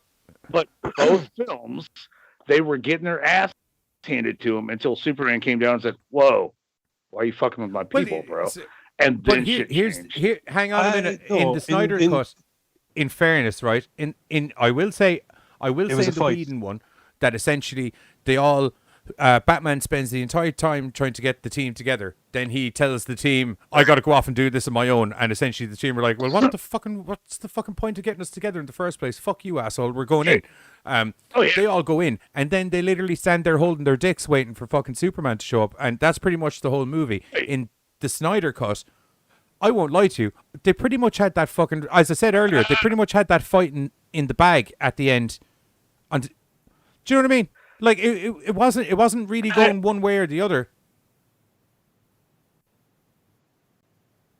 Yeah, I don't know. It was like the teamwork was much more. The teamwork that they all show in the Snyder Cut is much more integral. Like, opposed to it all being very much relying on Superman. Yeah. Instead of it all being relying on Superman to show up, literally everyone in that last final fight scene, they all have their little role to play. Especially Flash. Cyborg. Flash and Cyborg are crucial to that plan going off. It's actually, even the way the plan is working in the Snyder Cut, even with Superman showing up, Flash and Cyborg are still crucial to the fucking whole idea of that. Like, without Flash and Cyborg, that plan doesn't work at all. Actually, Superman's literally only there to fucking just keep people off. Yeah, and like what you were saying earlier, when it is just Wonder Woman, Aquaman, fucking when they're basically just them holding off Steppenwolf, it's a fight. It could go either way. Superman turns up, it's no longer a fight, it's a done deal. You could see, however, that's just Steppenwolf. If Darkseid were to step through, that's a completely different fucking Darkseid can fish. bitch slap Superman up and down the fucking street. And like, it's a case of Superman needs to kind of go, okay, I should not hold even back saying anymore. that's if Darkseid even decides to go over and bitch slap Superman up and down the street. As you're well aware, he's quite easily capable of handling it from a long distance. He's got the Omega beams. Now, okay, so that's that gets me to my point right there. Thank you. So, okay, I watched both films, right? I did not think the original or the Whedon cut gave the Flash and Aquaman like a lot of good character airtime. Or I Cyborg, was really kind of disappointed by those two. Oh yeah, I was gonna say Cyborg. Cyborg's literally like, my dad made me a robot. Yeah, but it was Cyborg, so I just kind of wrote him off. I was like, yeah, whatever. But because I know Giz is on to something, Snyder Cut made me feel better about Aquaman and the Flash. I thought something was like mentally wrong with the Flash. Yeah, you keep bringing up fucking because Cyborg literally had no storyline in the first movie. He was just there. Just briefly. I figured out how Lois Lane dies. I still didn't really care for him. Huh? I figured out how Lois Lane dies and why it was alluded to that it was Batman's fault. Joker, because he didn't kill Joker when he had the chance. Why are you shaking your head? He's doing injustice. I was yeah. No. Look at where they are in that scene where it happens. There's somewhere where you can see a suit in the background. I think Darkseid tried to kill Batman with an Omega beam. Batman avoided it, and Lane got hit instead. I don't know about that because that happened after credits, apparently. Like, I see where you're going with it, and I see because like the epilogue does open a window of like possibilities. If you look at the Injustice storyline, right? They bring Lois Lane gets murdered. Hang on. Stop it. Okay. One moment. Lois Lane gets murdered in the explosion. Superman shows up, blows fucking Joker's brains all over a fucking wall. Right. But that has nothing to do with... let me finish.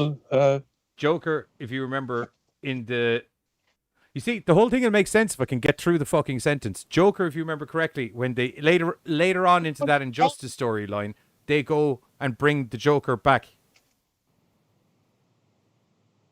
So it's not that world Joker. Right. So it's a different world Joker. I think they're going the Injustice way. I'm telling you, she's going to get blown up by the... Superman got dosed with fear toxin. I'm going by the game. Saw Doomsday. That's how the game. Yeah, I'm going by the game. Yeah, no, they followed the storyline in Injustice. Superman gets dosed, sees Doomsday, grabs Doomsday, goes into orbit. Except it's not Doomsday; it's fucking Lois. Oh yeah. Sorry, you're right. You're right. He did it, and that was the joke. Yeah, that was you're Joker's right. You're right. And then Superman shows up and fucking melts his brains into a wall. Right. And so Batman tried to be the guardian fucking chest. Right. Batman tried to be the guardian of Joker, and Superman was like, "Bitch, please." And then like fucking killed the Joker and like everything. I think that's where we are at that end scene. I could see that, I guess. But this is my point. That would have happened automatically because that was the first action Superman took when he broke bad. Oh yeah, no, like without like because we see that multiple times. Batman's like, Lois Lane's the key. What? That's why I think that line about multiple timelines and Batman's sacrifice. I think because we've seen it happen in comics in an animated style, he's one of the few people capable of just dodging and getting around, like just answer me a question. So, why bring Joker into that end scene? Yeah, thank you. Because that did not make sense to me. Like I understood we're bringing together who is ever left to fight Darkseid. It really, like, I could not understand Joker of all people. Because I don't think the next movie is going to be a Darkseid movie. If there was to be a next movie, I don't think it's a Darkseid movie. The reason Joker's there is because whatever plan they have in mind to try and stop this shit from happening, I think Joker's the delivery boy of the message. I don't think so, personally. See, yeah, like, I don't... I think Lois Lane got her fucking brain smashed in by fucking super hubs. Now, I will say, because Sub-Zero brought out the whole Darkseid injects Superman with kryptonite. Me and Giz were talking about that. That's the whole... the Justice League Apocalypse one. Yeah, God, what was that? Dark Justice? Justice League Dark Apocalypse. Justice League Dark Apocalypse one. Right. Here's the thing, dude. Like, I've always thought Okay. Yeah. Because you said Apocalypse. Yeah. Because you had Justice League Dark and then Justice League Apocalypse War. I always thought WB killed it in the anime department. Yeah, they always have. They just have never been able to put their foot down and stay like the path when it came to the weird little action. flip, because like, don't get me wrong, the Marvel animated series are fine and things like that, but predominantly like in the world of animated movies, DC bashes their brains in. Yeah, like WB kills the reason for that is the because it translates way better to animated movies. I don't even think it's that, dude. Because like I've watched a lot of fucking Marvel shit. What was that? It's the way they deliver it. Because whatever that one was, where it was like the Incredible Hulk and the Iron Man, that one just sucked. Like they don't try to, The Avengers cartoon? No, like this was just one of their standalones. It was the Hulk and Iron Man. It was kind of like this weird CGI. Oh, fucking yeah, Heroes United thing. Yeah, I know what you're talking about. Like they try to play around with a lot of shit. The one thing I really dug that Marvel did was their like straight up anime style, and they did one for Blade, X-Men, Iron Man, and Wolverine. Oh, that was done by Madhouse Studios, the Marvel anime stuff. And those were to be fair, Marvel were trying to do a continuity similar to the DC continuity in the 90s when you had Amazing Spider-Man and the X-Men cartoon. Yeah. There was an attempted crossover there. You had the X-Men appearing in the Spider-Man cartoon. They never really fleshed that out, despite all those other cartoons sharing the same animated studios. But DC have predominantly always been better with the animated stuff than they have been with the live action stuff. To get back still onto the movie that we're talking about, opposed to the general DC universe of things. I suppose. Okay. I do have a question because it covers both films. And I don't remember Batman versus Superman. The whole bringing him into the ship and the mother box. How did we bring Superman because back? the mother box reassembles things. Same way it did with Cyborg. Right. Okay, but it brought Cyborg back metal. Yeah, it reinstates connections on a subatomic level. Yeah. Right, but oh boy, and again, like here, there's no real like reinstates connections on a subatomic level is fancy talk for it brings shit back. Right. Also, Cyborg was half of a person. Superman was a full, like he wasn't torn apart like Cyborg. Yeah, Cyborg wasn't even from like chest up. Yeah. So they added to it. Cyborg, Superman they left had to like happen. what bits of human were left human. They filled in the blanks. It's just that there was a hell of a lot of blanks. But like, basically, what they did was I guess my problem was like, how long was Superman dead? And like, it was just a weird like, how are we not bringing back some like rotted like? You see what I'm saying? It just didn't make sense. A Kryptonian. He's not going to fucking degenerate, or he's not going to decompose the same way a human body would on Earth, regardless. We know that for sure, though. Yes, absolutely, we know that for free. His physical matter isn't going to change just because he's dead. But I'm saying, like, from just watching the film, not reading fucking 50 years of comics, that really was not fair. His body is. Does your body all of a sudden change what it is when you die? No, it doesn't. Like it slowly the guy that killed him because he was just so strong that he's able to actually physically fuck up the dude. Like it doesn't change his genetic composition. Kryptonite spear affecting them both. Right, like he died. Right, he died with Doomsday. Yeah. Batman and Wonder Woman are like, oh fuck, he died. Yeah. Hey, he's fucking Kryptonian as much as you want. I'm just saying, like, when watching the film, it was just that whole, like, we didn't know enough. The kryptonite spear, his body becomes relatively Supermanish again. It's just, unfortunately, the damage has already been fucking done. He's toast. But his body is still going to be relatively indestructible, although it will deteriorate to a certain degree because it's not in sunlight anymore, which generally generates the power battery that is Superman. But it will take quite some time for that battery to deplete. It's fucking Superman. And And to me, that's where that whole like stepping stone is of like you have to be a reader to like fully understand because that was really think not so though. Because I mean, because like I really don't. I mean, like, comic dude, books, but canonically, through all of the TV shows, movies, and everything, you don't need to read a Superman comic book to know the fucker's indestructible. He's literally known as the Man of Steel. I get that. Whoa. You just said it through all of the TV shows and comics, right? No, I was looking at it as a There's an standalone. entire movie dedicated. There is an entire movie at the beginning of everything that happened dedicated to explaining exactly what the fuck he is. And it's called, funnily enough, Man of, oh, that's right, Steel. God, I love it, but I hate it when you're such a fucking smartass, dude. Because I watched Man of Steel. Right. So, yeah. Your I body did not different. catch that. It's nourished completely differently. And maybe It's like nourished completely differently. Your cells absorb the Earth's rays at a subatomic level. They literally Your body will scientifically examine Superman. Okay. And dude, it's been a dog's age since I've seen Man of Steel. There's like literally a whole scene in a like lab where they test him voluntarily. It's so not like he's you can get like, 50. Like I was honestly asking because it's been that long since I've seen Man of Steel. Vaguely remember Batman versus Superman. So I was in like the defense legit of the asking. movie. Like I couldn't So in the remember defense of like how so like in the defense of the movie, before we carry on, very much canonically in the Snyderverse, explicably explained, literally in a scientific level, how indestructible as fuck Superman is, unless he comes in contact with kryptonite.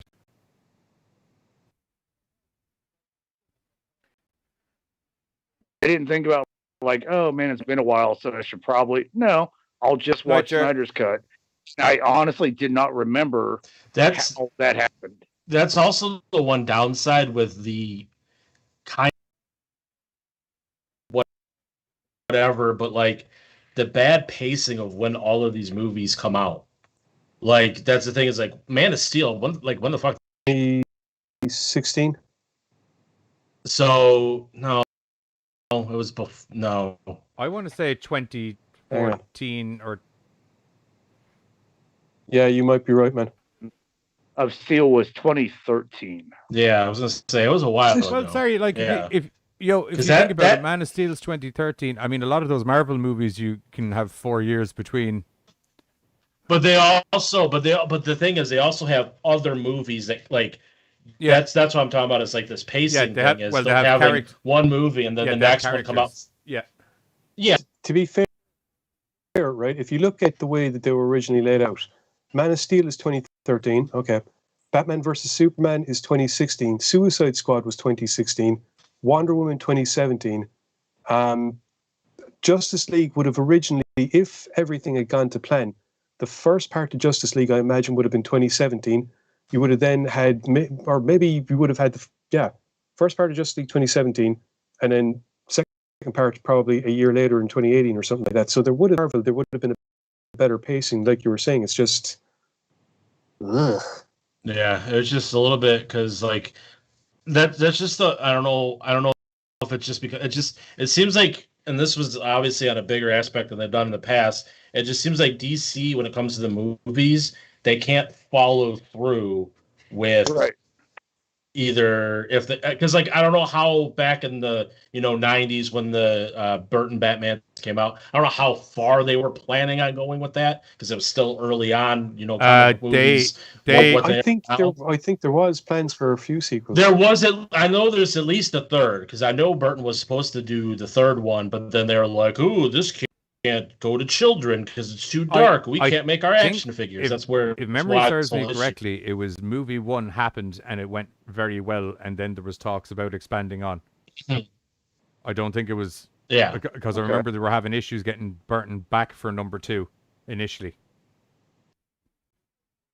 And starts so it's like, and that's the problem I have with them. Like they make a plan, but they can't really commit to it. And then they try to like tell too many directors what to do. And so then directors like, you know what, dude, I can't fucking do this. And they buck out. I mean, like you look at The Flash, how many directors and writers has that one had alone? They're just like, I can't fucking do this, bro. And they keep bailing out. And it's like Batman, but how many times do I need to be Batman to have Batman retold to me. I mean, we had the Burtons, then we had the Nolans, then we had. It's like, well, okay, we know who like Batman. I won't lie to you. He doesn't need. I fucking like Batfleck. I think he's a good Batman. Yeah, as do I actually. Yeah, because he's Frank Miller's Dark Knight Returns Batman, and that's fucking spelled out in no uncertain terms by the end of the Snyder Cut. And I think they were going perfectly with this way, where they weren't really giving him his own movie yet. They were building towards his own movie, right? And as I said, and so I totally understand why you would have walked away after they messed that up. Because it's like how many? The like, thing is, well, we get it. Like your parents died when like you said it you're a earlier. Billionaire. The thing is, well, in relation to, I know it's like Batfleck doesn't get his own movie, if you know what I mean. But it's like you kind of said it earlier that there's been so many Batman movies that people know Batman. You don't need to read the comic books to know who Batman is. Do you know what I mean? So they might as well utilize the ability to have him waver in and out of these other stories. He doesn't necessarily need a solo movie yet. Exactly. Which, interestingly enough, I think is actually something along the lines of the approach you're going to be taking with the new Twilight version of Batman.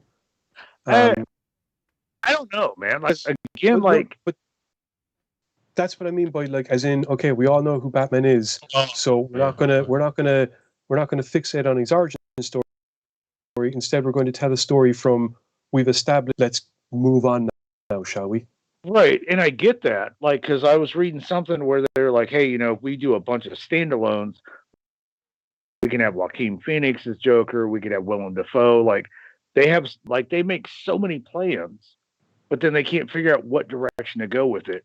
And I'm with Buzz, like, I'm not knocking any of the Batmans, but I've seen so many of them that I would like to see, like, a Green Lantern, like, I would like to see somebody else. You have to take into account into like when it comes to transversing DC storylines into cinematic movies, that you're dealing with a universe where there's multiple universes, and a lot of those multiple universes have been all explained, and it's trying to find that continuity where you can try and bring in all of these very cool storylines that might not necessarily. Yeah, Marvel's all the one world. Do you know what I mean? Well, I know, Doctor Strange. Get ready to have that premise exploded in the next Doctor Strange. I was going to say, movie. I know. But like that's. You get what I'm saying, though. Do you know what I mean? There isn't the literal Earth 52s and 49s and B17s and everything in Marvel that there are in.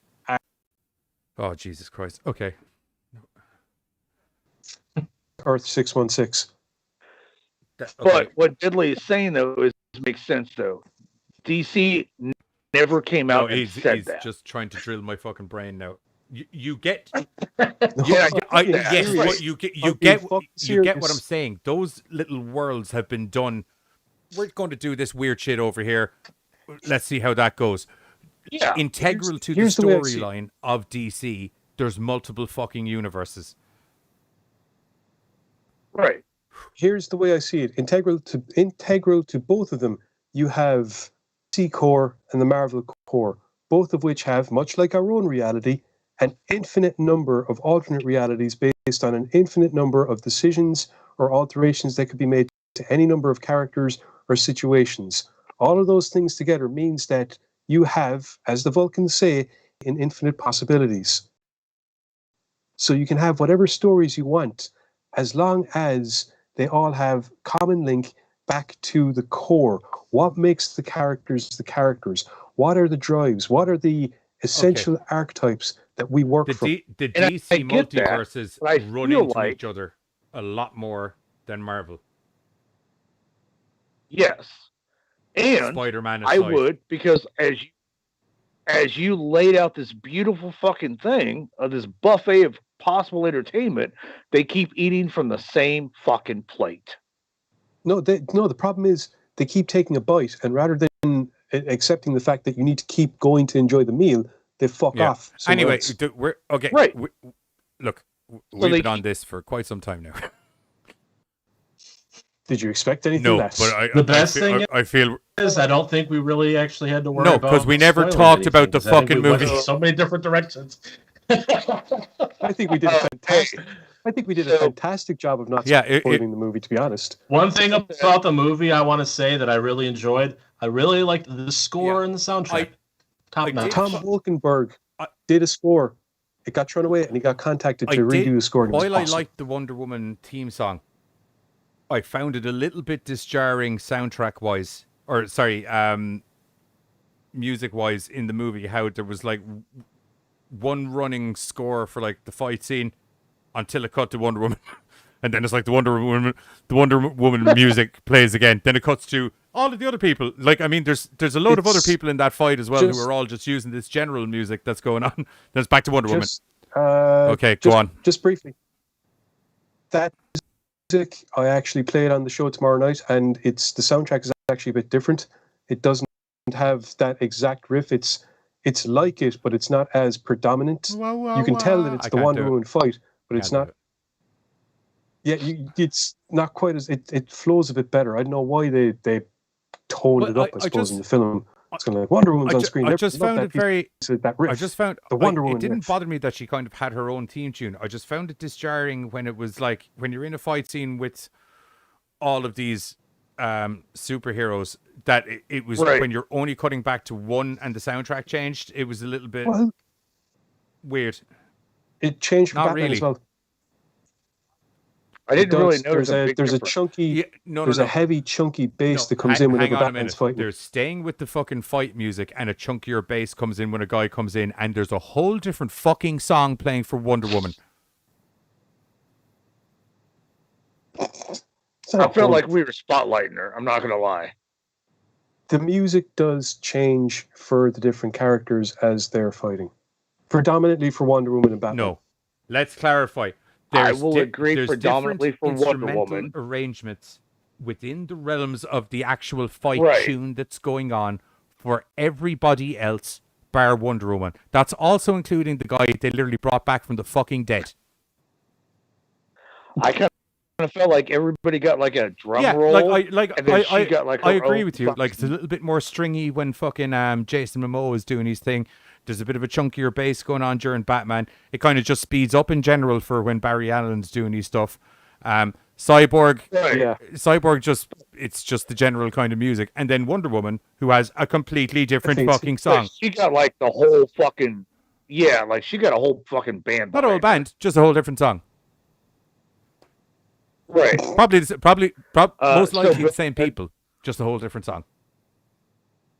And it was just if there was some way of transitioning the two tunes between each other while stuff was going on, I wouldn't have had an issue. But there was a couple of very just hard cut audio moments where it was just like, it literally just sounded like someone just skipped the track. Or I don't know, like just pick one fucking fight song since we're all throwing bones together as a team, or League of Superheroes. Yeah, I don't know. Like that was the only thing I found. Like the song itself didn't bother me. I liked the song. It was just, as I said, it broke up stuff weird in certain places for me. And the one big elephant in the room that I don't think we've actually managed to discuss is how did we all feel about the runtime? Hey, real quick. Go on. Yeah, real quick. So Bill said, while Superman is dead, the grass, flowers, trees absorb yellow sunlight, and it gets absorbed into the ground, which would have a way of sustaining Superman's body from decomposing faster. Take that up with Giz. So there we go. No, unfortunately. Because while he's right about that, I just want to point out, he's like, hey, Carter, did you bring that up? I did. Gotcha, bro. Yeah. While you're right about photosynthesis, you're ass. In the defense of, well, it would to a certain degree because the roots are underneath the ground and the plants are above the ground. So the roots of the plants that are absorbing the yellow sun. It depends. Once photosynthesis happens, any nourishment is absorbed by the plant. But he was also like in a box. It's so, like, how the plant generates food and uses light to do so. Yeah. So the roots in the ground would also be part of that food generation process. Unfortunately, those roots don't go 7 feet into the fucking ground where Superman's fucking buried. Or in the box. So I kind of felt like zone. In the box. But outside of that, he's fucking Kryptonian as fuck. So until the battery runs dry, he's going to decompose. Yeah. It's not that he doesn't decompose. He's just doing it very fucking slowly, or normal if you're on Krypton. Yeah. If you're a Kryptonian here on Earth, because that shit didn't happen on Krypton. Because they have red sunlight. Right. Yeah. Actually, that's something. I tried to how read was the topic this- and it didn't even get 4 seconds. So in other words, Carter, Giz, shut the fuck up. I've got shit to He say. was literally in the middle of answering the fucking topic that I brought up, and then you came in with the Bill thing. Which, by the way, in the defense of Bill, the reason he was asking how you asked it was he'd asked the question about maybe a half an hour ago. Oh, we were talking, and I kept I know. trying. I was just but letting I you know couldn't. that it wasn't that he I was being did. super pushy. It was there was a significant pause between No. the two of them. Oh yeah, no, he wasn't pushy. Like I was reading both comments. He like asked, "Dude, did you ask this?" The run I did time now. of the movie, which has So- been a large discussion topic of people, which I would like to also have addressed on the show, because we have many different opinions on the runtime. I had no issues with it. Honestly, what? it didn't feel like 4 hours to me. I also didn't, in an actual sitting down watching the movie level, I actually didn't have didn't bother me at all that it was 4 hours. I could also see, though, how you could quite easily chop, I'm going to say easily a half an hour out of that movie and not affect the flow of the movie at all. A good solid 15 to 20 minutes of that is just cut out some of the slow motion stuff. I genuinely think there's a good chunk of that extra movie that's just slow-mo. Seen the entire thing, and if you did cut out the slow-mo, you're right, it probably would be another half an hour of you going, what the fuck just happened there? What do you mean? What the fuck No, happened there? She put a gauntlet up, deflected a bullet. Problem solved. I fully got what happened, and it didn't take 10 minutes of the film. I'm not saying why go to the expense of all these special effects if you're not going to show people how it looks? Because if you're just going to have stuff play out really fast, that's cool, but you're you literally probably able do to it show for, people how it looks. That's what the Flash is fucking for. The literal excuse for slow motion. I mean, like, you mean when you go slowly? Okay. You look at the whole fucking bank scene, dude. Like, she pulled it off, like moving really fucking quick. Things down. They managed to pull her shit off when she was moving super fast. So, like, there were many times where, like, we just did not need, like, Batman to go Visual super explanation slow of what to is do You know happening. what seeing as you guys are fans of the comic books, At the end of the, I'm going to say one thing that I super liked, and I'm sure Giz will definitely agree with me. The boom tubes actually made a boom noise in this, opposed to whatever that fucking noise. Oh, that was beautiful. I was like, the first time I heard it go, boom, I was like, how hard was that? Fucking Jesus Christ, Joss Whedon. I mean, literally, it's just a bass drop. We live in a world of dubstep, asshole. Just ring Skrillex. You got a bass drop for me? Yeah, no problem. Brilliant, Skrillex. In regards to runtime, it's funny how the little things just make something so much. It makes fucking them right. better. That's the thing. It's like I don't mind where you want to take some cinematic elaborations on things or whatever, but when the thing is literally called a fucking boom tube, and the only noise that appears in the comic book is just the word boom. Oh, yeah. Big fucking letters and usually. varying amount of O's depending on the severity of the fucking boom tube. Boom. Literally just briefly to get back about the runtime, right? Firstly, as you said before, this was originally supposed to be a 2-part movie, so you can see how it would have been two 2-hour-long films. Secondly, when you think about it, we live in a day and age where people are happy to sit down and binge watch 4, 6, 8, 12 hours worth of a TV show. Still This get up is and go to the 4 bathroom hours to worth of a show. This is 4 hours Giz. worth of something which in the middle of the film has something that says part 1, part 2, part 3, and part 4. Which I you am could going to easily stop at if you I want am going to binge watch I this am as any going other to I TV am show. Okay, you know what? Bro. Answer me this though, because if it was not for HBO Plus, I would not have fucking paid $12 to sit for 4 hours in a theater because I was in the bathroom. Kids, in to relation to miss your something. TV, There's an intermission in the middle of the relation film to in its your- theater. There's Oh, actually I didn't know it's that. actually in relation to your TV statement how people can sit down and binge watch a TV show. The layout of a TV show, as I said earlier, is completely fucking different to the layout of a movie.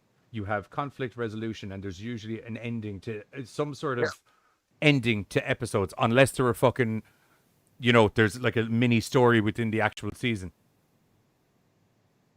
Or they're a show that's designed to be watched back to back, like most of the fucking binge watching shows on Netflix. Aren't watched back to back. They do get watched back to back because they do get all released and watched and binged. But they are also designed that you can put them on TV in an episodic manner and watch them on a weekly basis. Otherwise, they wouldn't be broken up into episodes. I'm not gonna lie, dude. Like when it was like chapter 3, 4, 5, I was like, oh my god. I was like, cool. Chapter 6.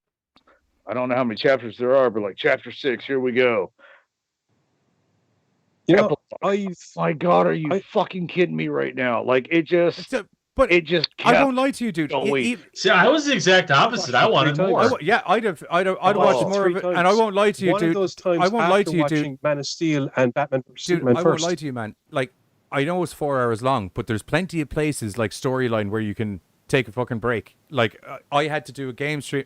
Oh, I had. Yeah, well, I had to do a game stream last night, and I just got up to. It was like a half an hour before the game stream, and I got up to like Barry had just finished the first conversation he has with his dad in the prison, and I was like, I know it wasn't literally where they put a chapter marker, but I was like, okay, I feel this is a good place. I can just stop right now, and I can pick the rest of it up after the game stream. But then Pam had gone to bed, and she was quite invested in the movie, so I was like, I'll just wait till today, and I watched the second, whatever. What was it? I think that was about the hour and a half mark. So, watched the other. And so for me, I'm like, okay, I got to get this watch for the show. I talked a friend into it. And I'm like, hey, so what are we doing tomorrow? We're going to watch a 4-hour fucking movie. What? Nothing. Don't worry about it. So we sat down and watched a 4 fucking hour movie. And here's my thing, dude. Like, everybody's like, oh my God, this is awesome. It should be. The motherfucker was 4 hours. Okay, you say that. The thing is that how many films have come out that are fucking 2.5, 3 hours long? You're sitting there going, what the fuck? This could have been an hour and a half. Sorry, and fucking still have been fucking shite. I'm totally on board for that, dude. But I'm just saying, like, we're kind of giving Zack Snyder a fucking cookie for pulling off a grand film in 4 hours. 2 hour fucking films is what it was supposed to be. If this was in a cinema release, it would have been 2 movies.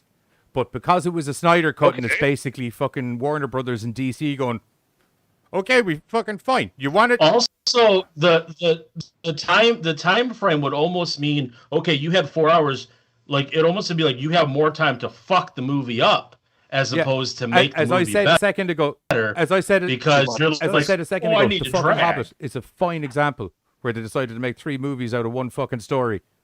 And goddamn, do you know that it's one story turned into 3 movies because fucking nothing happens.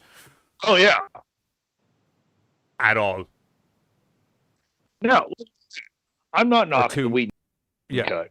So I appreciate where they expanded on, negated, and replaced. Like, I'm not saying that I didn't like it. I'm just like, dude, 4 fucking hours. Yeah, but there. So congratulations for making 2 films back to back. That it was consecutively you do a have story. To take into account you mean like Marvel's Avengers, Infinity Wars, and Endgame? You do. Yes. Which is 6 hours. You achieved the but goal that you wanted to. 6 hours, 3 movies. Which I did not watch back to back. Look, dude, I won't lie to you. If this was actually done, I won't lie to you. If this was actually hitting the cinemas when it was supposed to hit the cinemas, it would have been made to be 3.5 hours long. They would have just taken out some of the slow-mo. Right. No, it would have. It would have been the 2 hour long movies that we got. Either way. Like, I get why he had finding it 4 planned. hours hard, because you do have to take into account, like, that 4 hours, like, it's literally half an average workday. Like, literally half an average workday. You usually do 8 hours. And that, I mean, no one told you had to sit there and watch it all like, at as I once. said, it's nearly like you put chapters in there to give people a rough idea of when it'd be a good time to take a piss. Okay, but my OCD, right, okay, but like Giz likes to fucking point out, fucking binge watch. When I see credits, my OCD says, stop, I've got shit to do. Cool. When the movie just keeps fucking playing and it's like, hey, Chapter 3, fuck you. 5, fuck you. My OCD's like, okay, where's the I'm credits? going to drop God, just I'm going to where's drop a the revelation on you credits? right now, and I won't lie to you, Carter. This, you may not be ready for this. This might actually blow your fucking mind. Okay, on the remote control to where you watch things, you'll find that there's a little button with a red square on it. If you hit that button, I was crying. I'm not gonna lie. I was crying, staring at the fucking remote, like, just turn it off. Yeah, well, if you needed to do shit. So you're telling me it was so good, so credits hit. compelling, you couldn't turn it off? Yeah. Because, like, Awesome. okay, what my I'm OCD is what the I'm reason hearing why is I had watch to charts. deal with the fact that I had to watch this in 4 hours, because at no point could I find the ability to turn it off during the 4 hours because I needed to get to the end of it, is literally what I'm hearing.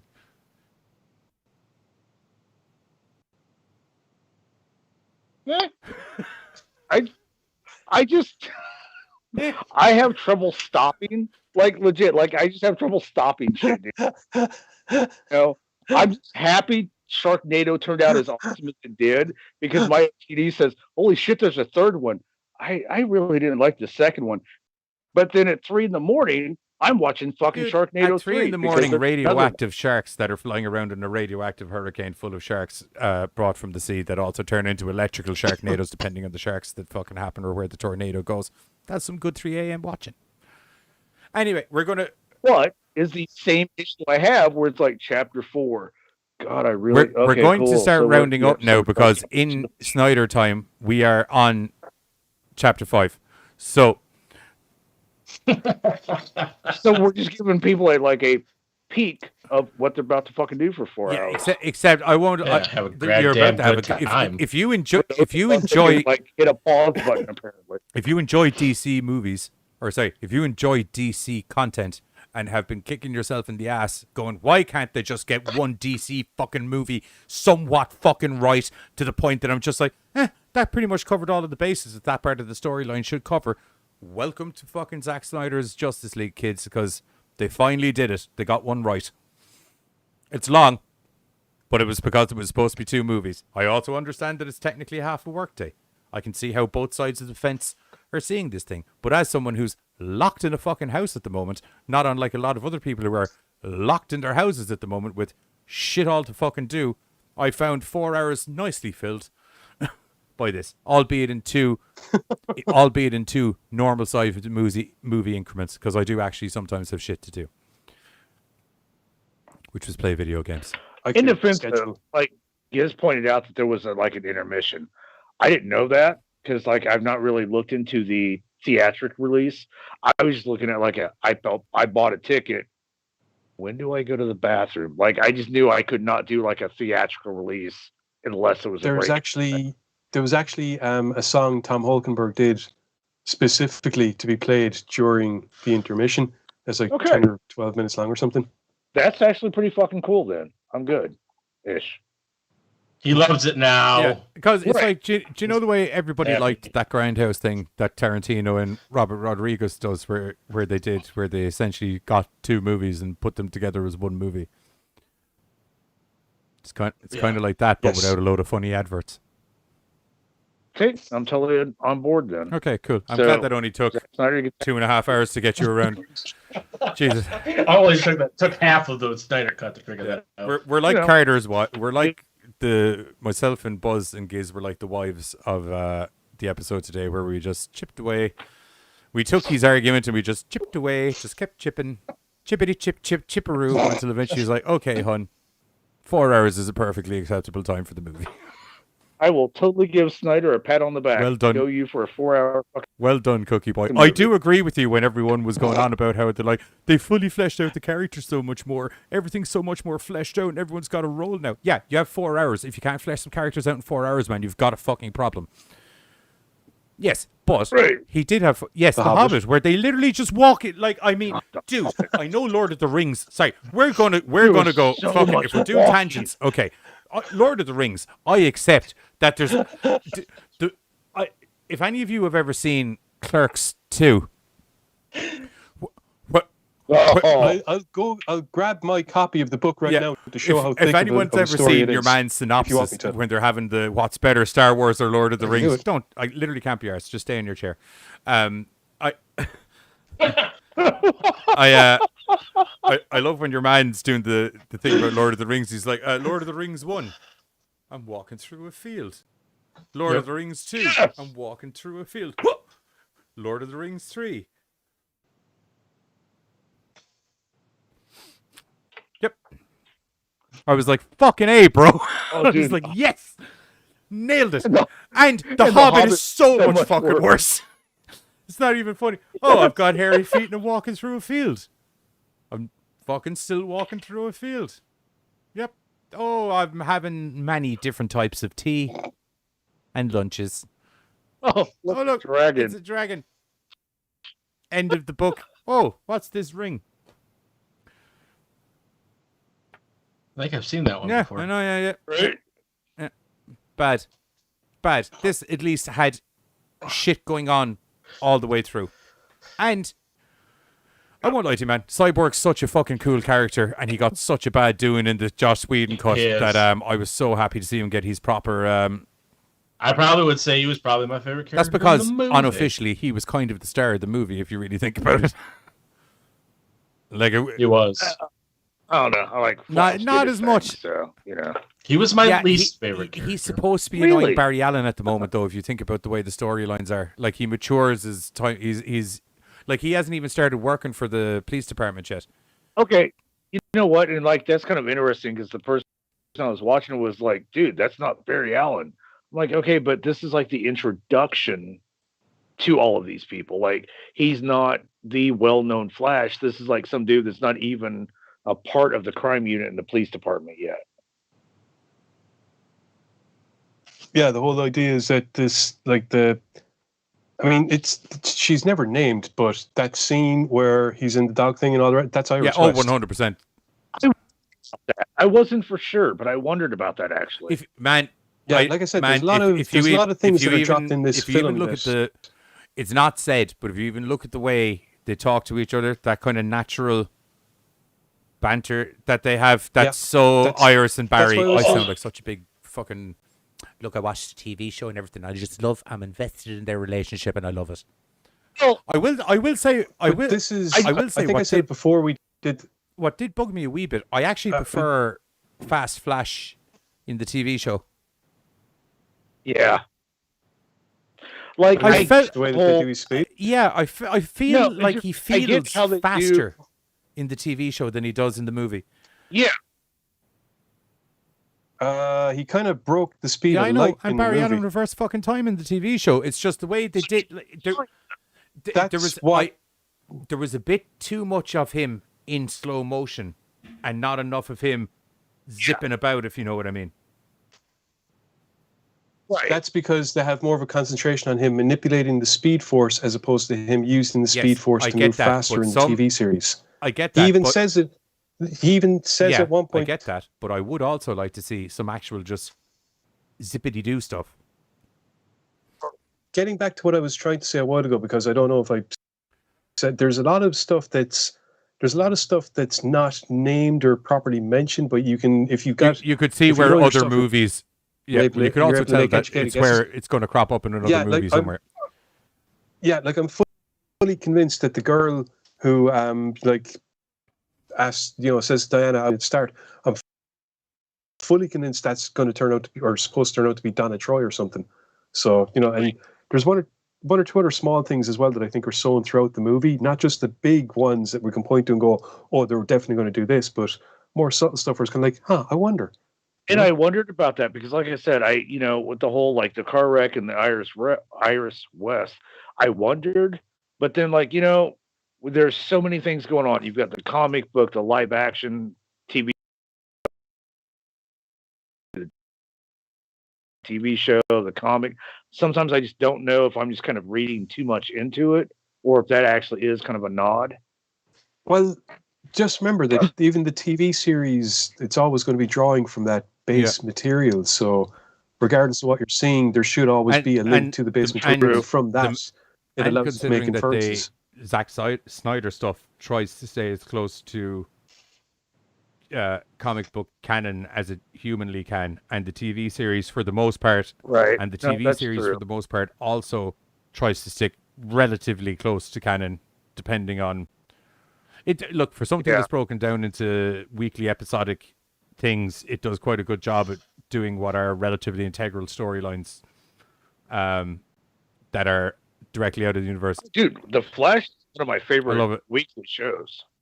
I've really dug how they have kept everything going. It's been very interesting. Anyway, I think that's us on our Snyder. What's everyone's vote for Snyder cut? One for me anyway, as well, and one for Giz. And Carter's going to spit in it or something. Is he piss it, burn it with fire? Wow. I was going to go with really? one. Like, the fuck? Okay. Again, you have half a pie, you hand me a whole pie. I kind of have to appreciate the fact that it's a whole pie. Okay, I like that. We all like pie, except for Giz. But he does like DC movies. So, okay, so we have... no, I like... We have Spawn, the animated series, which gets 3.5. We have Spawn... we never did the Spawn movie one. Yeah, but I thought it was half for me. And yeah. Oh, we all gave it half? Okay, so it's 2 stars for Spawn 1997, and it's a resounding 4-star success for Zack Snyder's Justice League, which, god damn it, you made a cluster fucking actual movie, and I'm so happy for it, because it was good. I don't like Jared Leto's Joker. No. I'm going to put it out there. It was the penguin laugh. That laugh, I could get the Joker twang on it, but it's just the literal laugh that he picked is Danny DeVito from fucking Batman 2 with Michael Keaton. Wah, wah, wah, wah. Batman Returns. Like I don't want to be a dick, but I didn't like Loretto is a good actor. I just did not like his take on Joker. Definitely did not take Leto. Sorry. This is why I let Buzz do all the fucking names, so that's bad news right there then. But I definitely did not like, I didn't even like this take, even though it was not Suicide Squad. I didn't even like this take of Joker. Yeah, I actually thought, I didn't like the look of him in Suicide Squad, but I actually thought he did a better Joker in Suicide Squad, what little bits of Joker that were in it. As the comic book guy from Simpsons would say, worst Joker ever. Who's the worst Joker ever? Trying to remember his name. Are you talking? It's not Cesar. It's not Cesar Romero. There was someone else that played Joker in the Adam West thing. Adam West Joker. Look, it's a different product of a different time. That's a product of its time. This Joker is not a product of the time. That's a bad Joker. Well, Leto in this not good. I didn't like it. I do like what they're trying to. Are we frozen up? Yeah. And we're back. I do like what they're trying to imply with Leto being there, as in Joker being there. I like where that might be going, possibly. But I just don't like. I didn't like the long hair. I did the stupid laugh. He was a lot more fuck gaggy. Yeah. With fucking where he offers him a reach around. The weird facial tattoos. He didn't have the tattoos in this. Right. No, I meant like the Suicide Squad. Like that's what I didn't. The whole I think I said it earlier was the whole weird gangster Joker was what I didn't like. Yeah, it was about more. that. This one was Arkham Asylum Joker. Yeah, but and I was fine with it. I don't.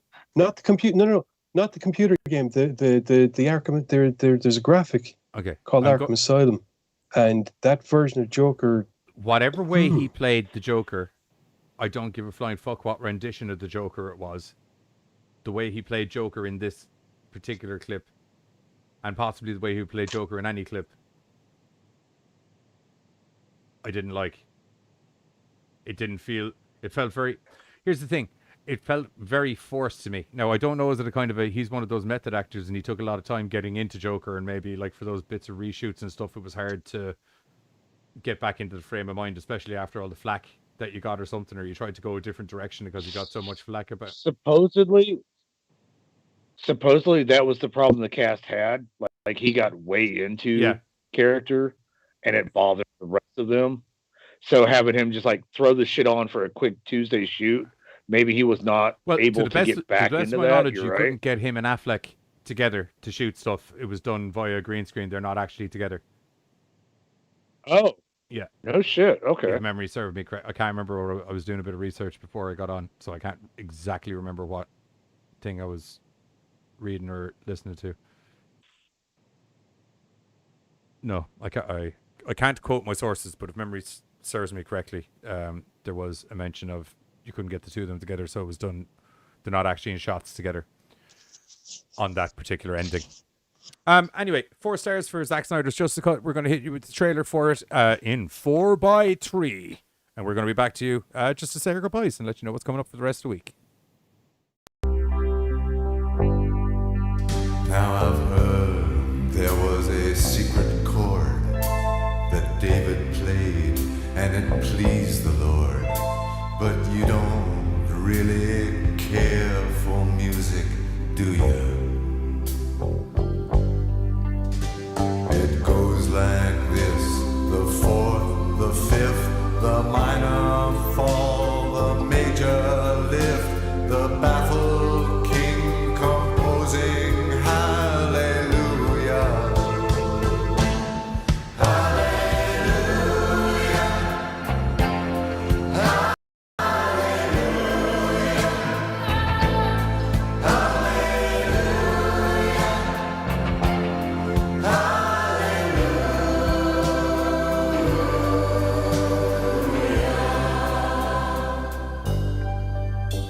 I did my best, it wasn't much.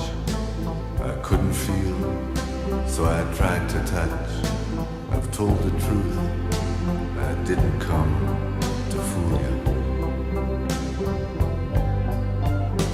And even though it all went wrong, I'll stand before the Lord of Song with nothing on my tongue but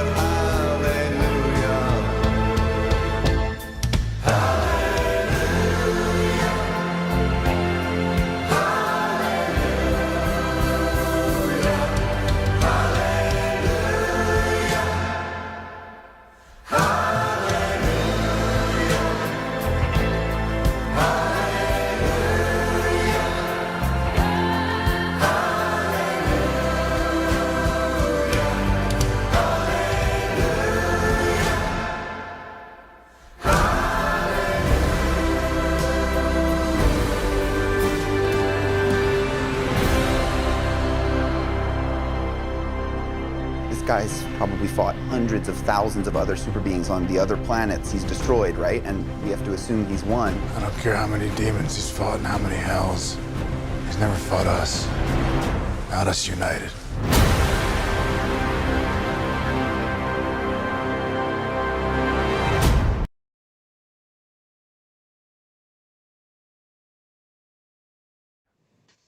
And that, kids, was the trailer for the Zack Snyder cut of Justice League. The best Snyder, the best cut of Justice League, suffice it to say. To answer Bill's question, apparently Deadly saw it. Giz apparently didn't. Buzz? No. I didn't think he was wearing like I said, in the ancient battle, it didn't seem like he was wearing armor. He had fucking gauntlets, and he had, I think, something. You can even see it there in the pic. The only reason the axe didn't go clean through his fucking shoulder was because it went through armor first. Right. Yeah, there was something from his gauntlet up there, but later on when we saw him, he had like a chest piece. Like you could clearly see he had more of a chest piece over him and more armor on the shoulders and stuff. You're Probably right. after going, well, that axe really fucked up my armor on this side, which probably bulk up. Right. Lesson learned. Not letting that probably fucking bulk happen up in again. the old armorinos right there.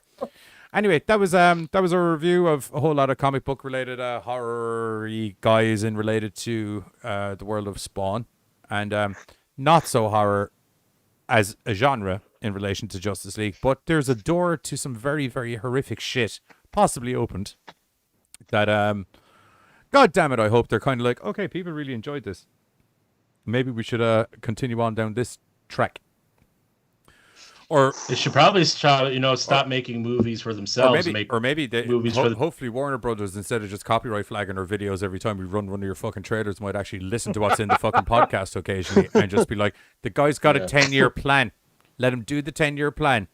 Whatever those urges you have for every movie that the man does, to stick your little fucking fingers in the mix and go, oh, let's just get this editor to do a little bit of it, and we'll add a little bit of this, and we can make it a little bit more colorful. I want you to take all of those little thoughts, and I want you to put them in a bag. I think they would I want you to put up. them in a little bag, and then I want you to fucking tie the top on that bag, and I want you to hand those little thoughts to Zack Snyder so he can burn that bag in front of your fucking face and let the guy make his fucking movies the way he needs to make these movies. Because this was a very well thought out story. It fucking explained everybody properly, and god damn it, if some characters that should have got a lot more screen time in the original version got it, fucking finally.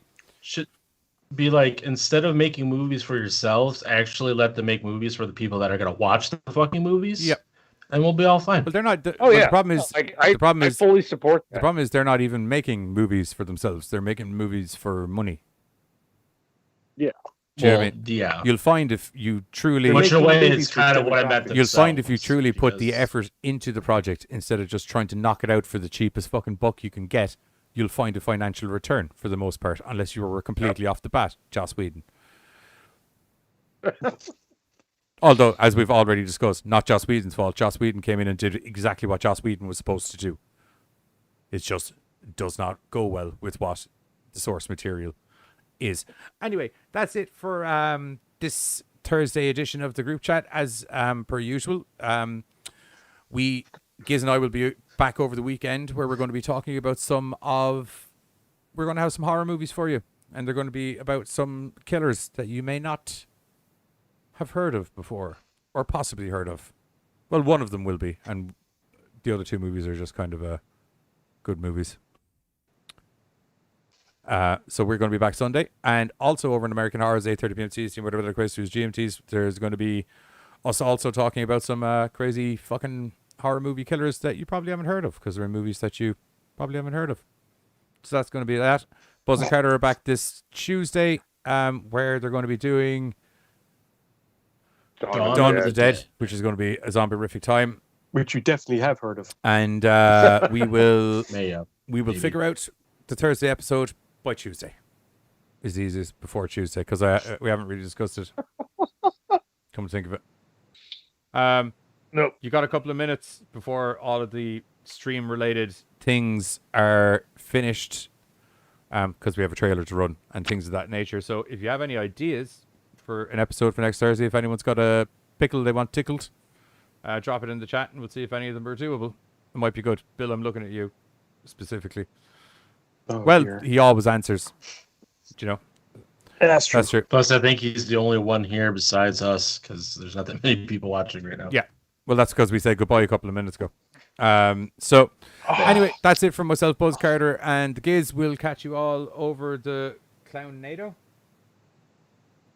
What the fuck? Bill say Clown-nado. Don't give him ideas, character. Whoa. How many Clown-nados are there? One. Okay. But I feel like we could fill the rest with other clowns. Let's do NATO related horror movies for next Thursday. Okay.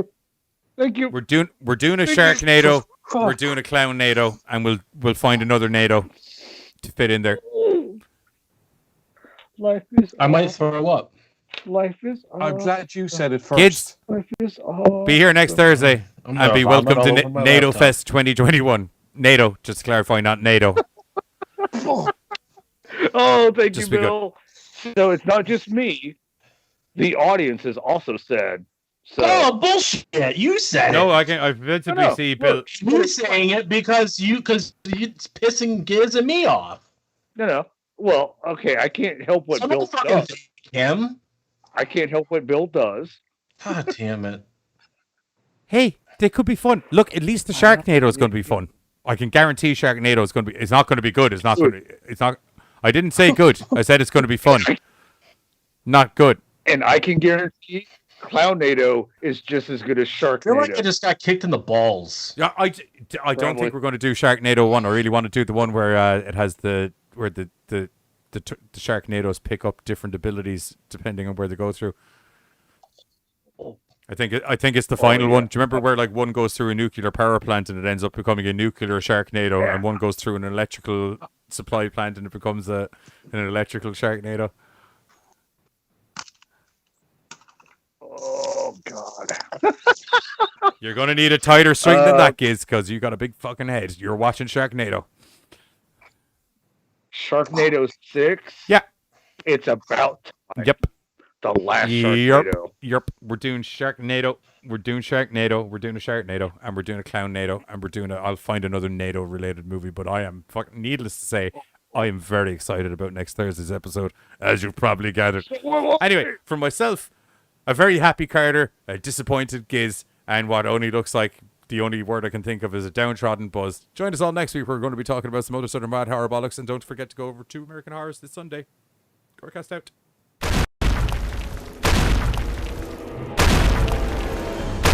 Oh my god, oh my god, oh my god, oh my god, oh my god. Get eaten to death by an onyx. I never thought I'd go this way. Why, an onyx? Yeah, you know, like the rock type Pokemon. It's the only thing it could be. I don't know, man. I think it's like a golem or something. Golem? It's definitely not a golem.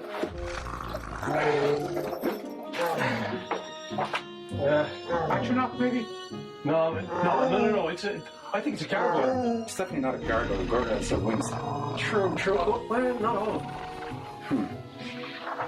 What is your deal, man? What are you? Like, I've never seen anything like you before. I still think it's a gargoyle. Definitely not a gargoyle. You seem pretty pissed off about that. Hold on, this does give me a good idea for an episode. Join myself and Giz this Sunday, 8:30 p.m. CST, whatever that equates to his GMTs, only on American Horrors. We're going to be talking about some of the coolest horror movie villains you've never heard of.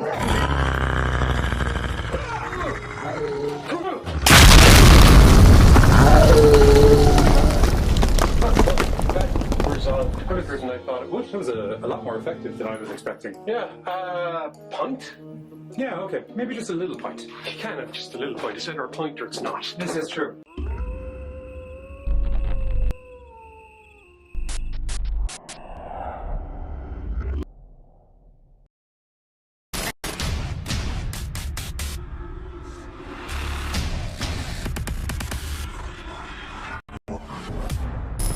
Don't forget, if you enjoy our Madcap GoreCast horror hijinks, we stream 3 nights a week over on YouTube, Mondays, Thursdays, and Sundays, where you can see a little bit of this. Turd spoon, god damn, I knew there was something I wanted to bring up in the... God damn, I don't know what a fucking turd spoon is, but I'm mad to...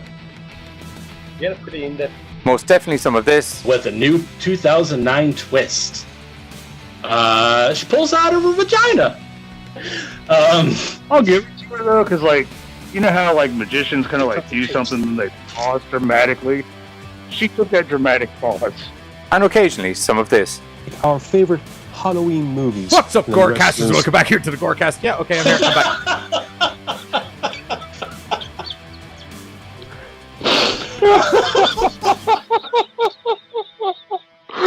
back.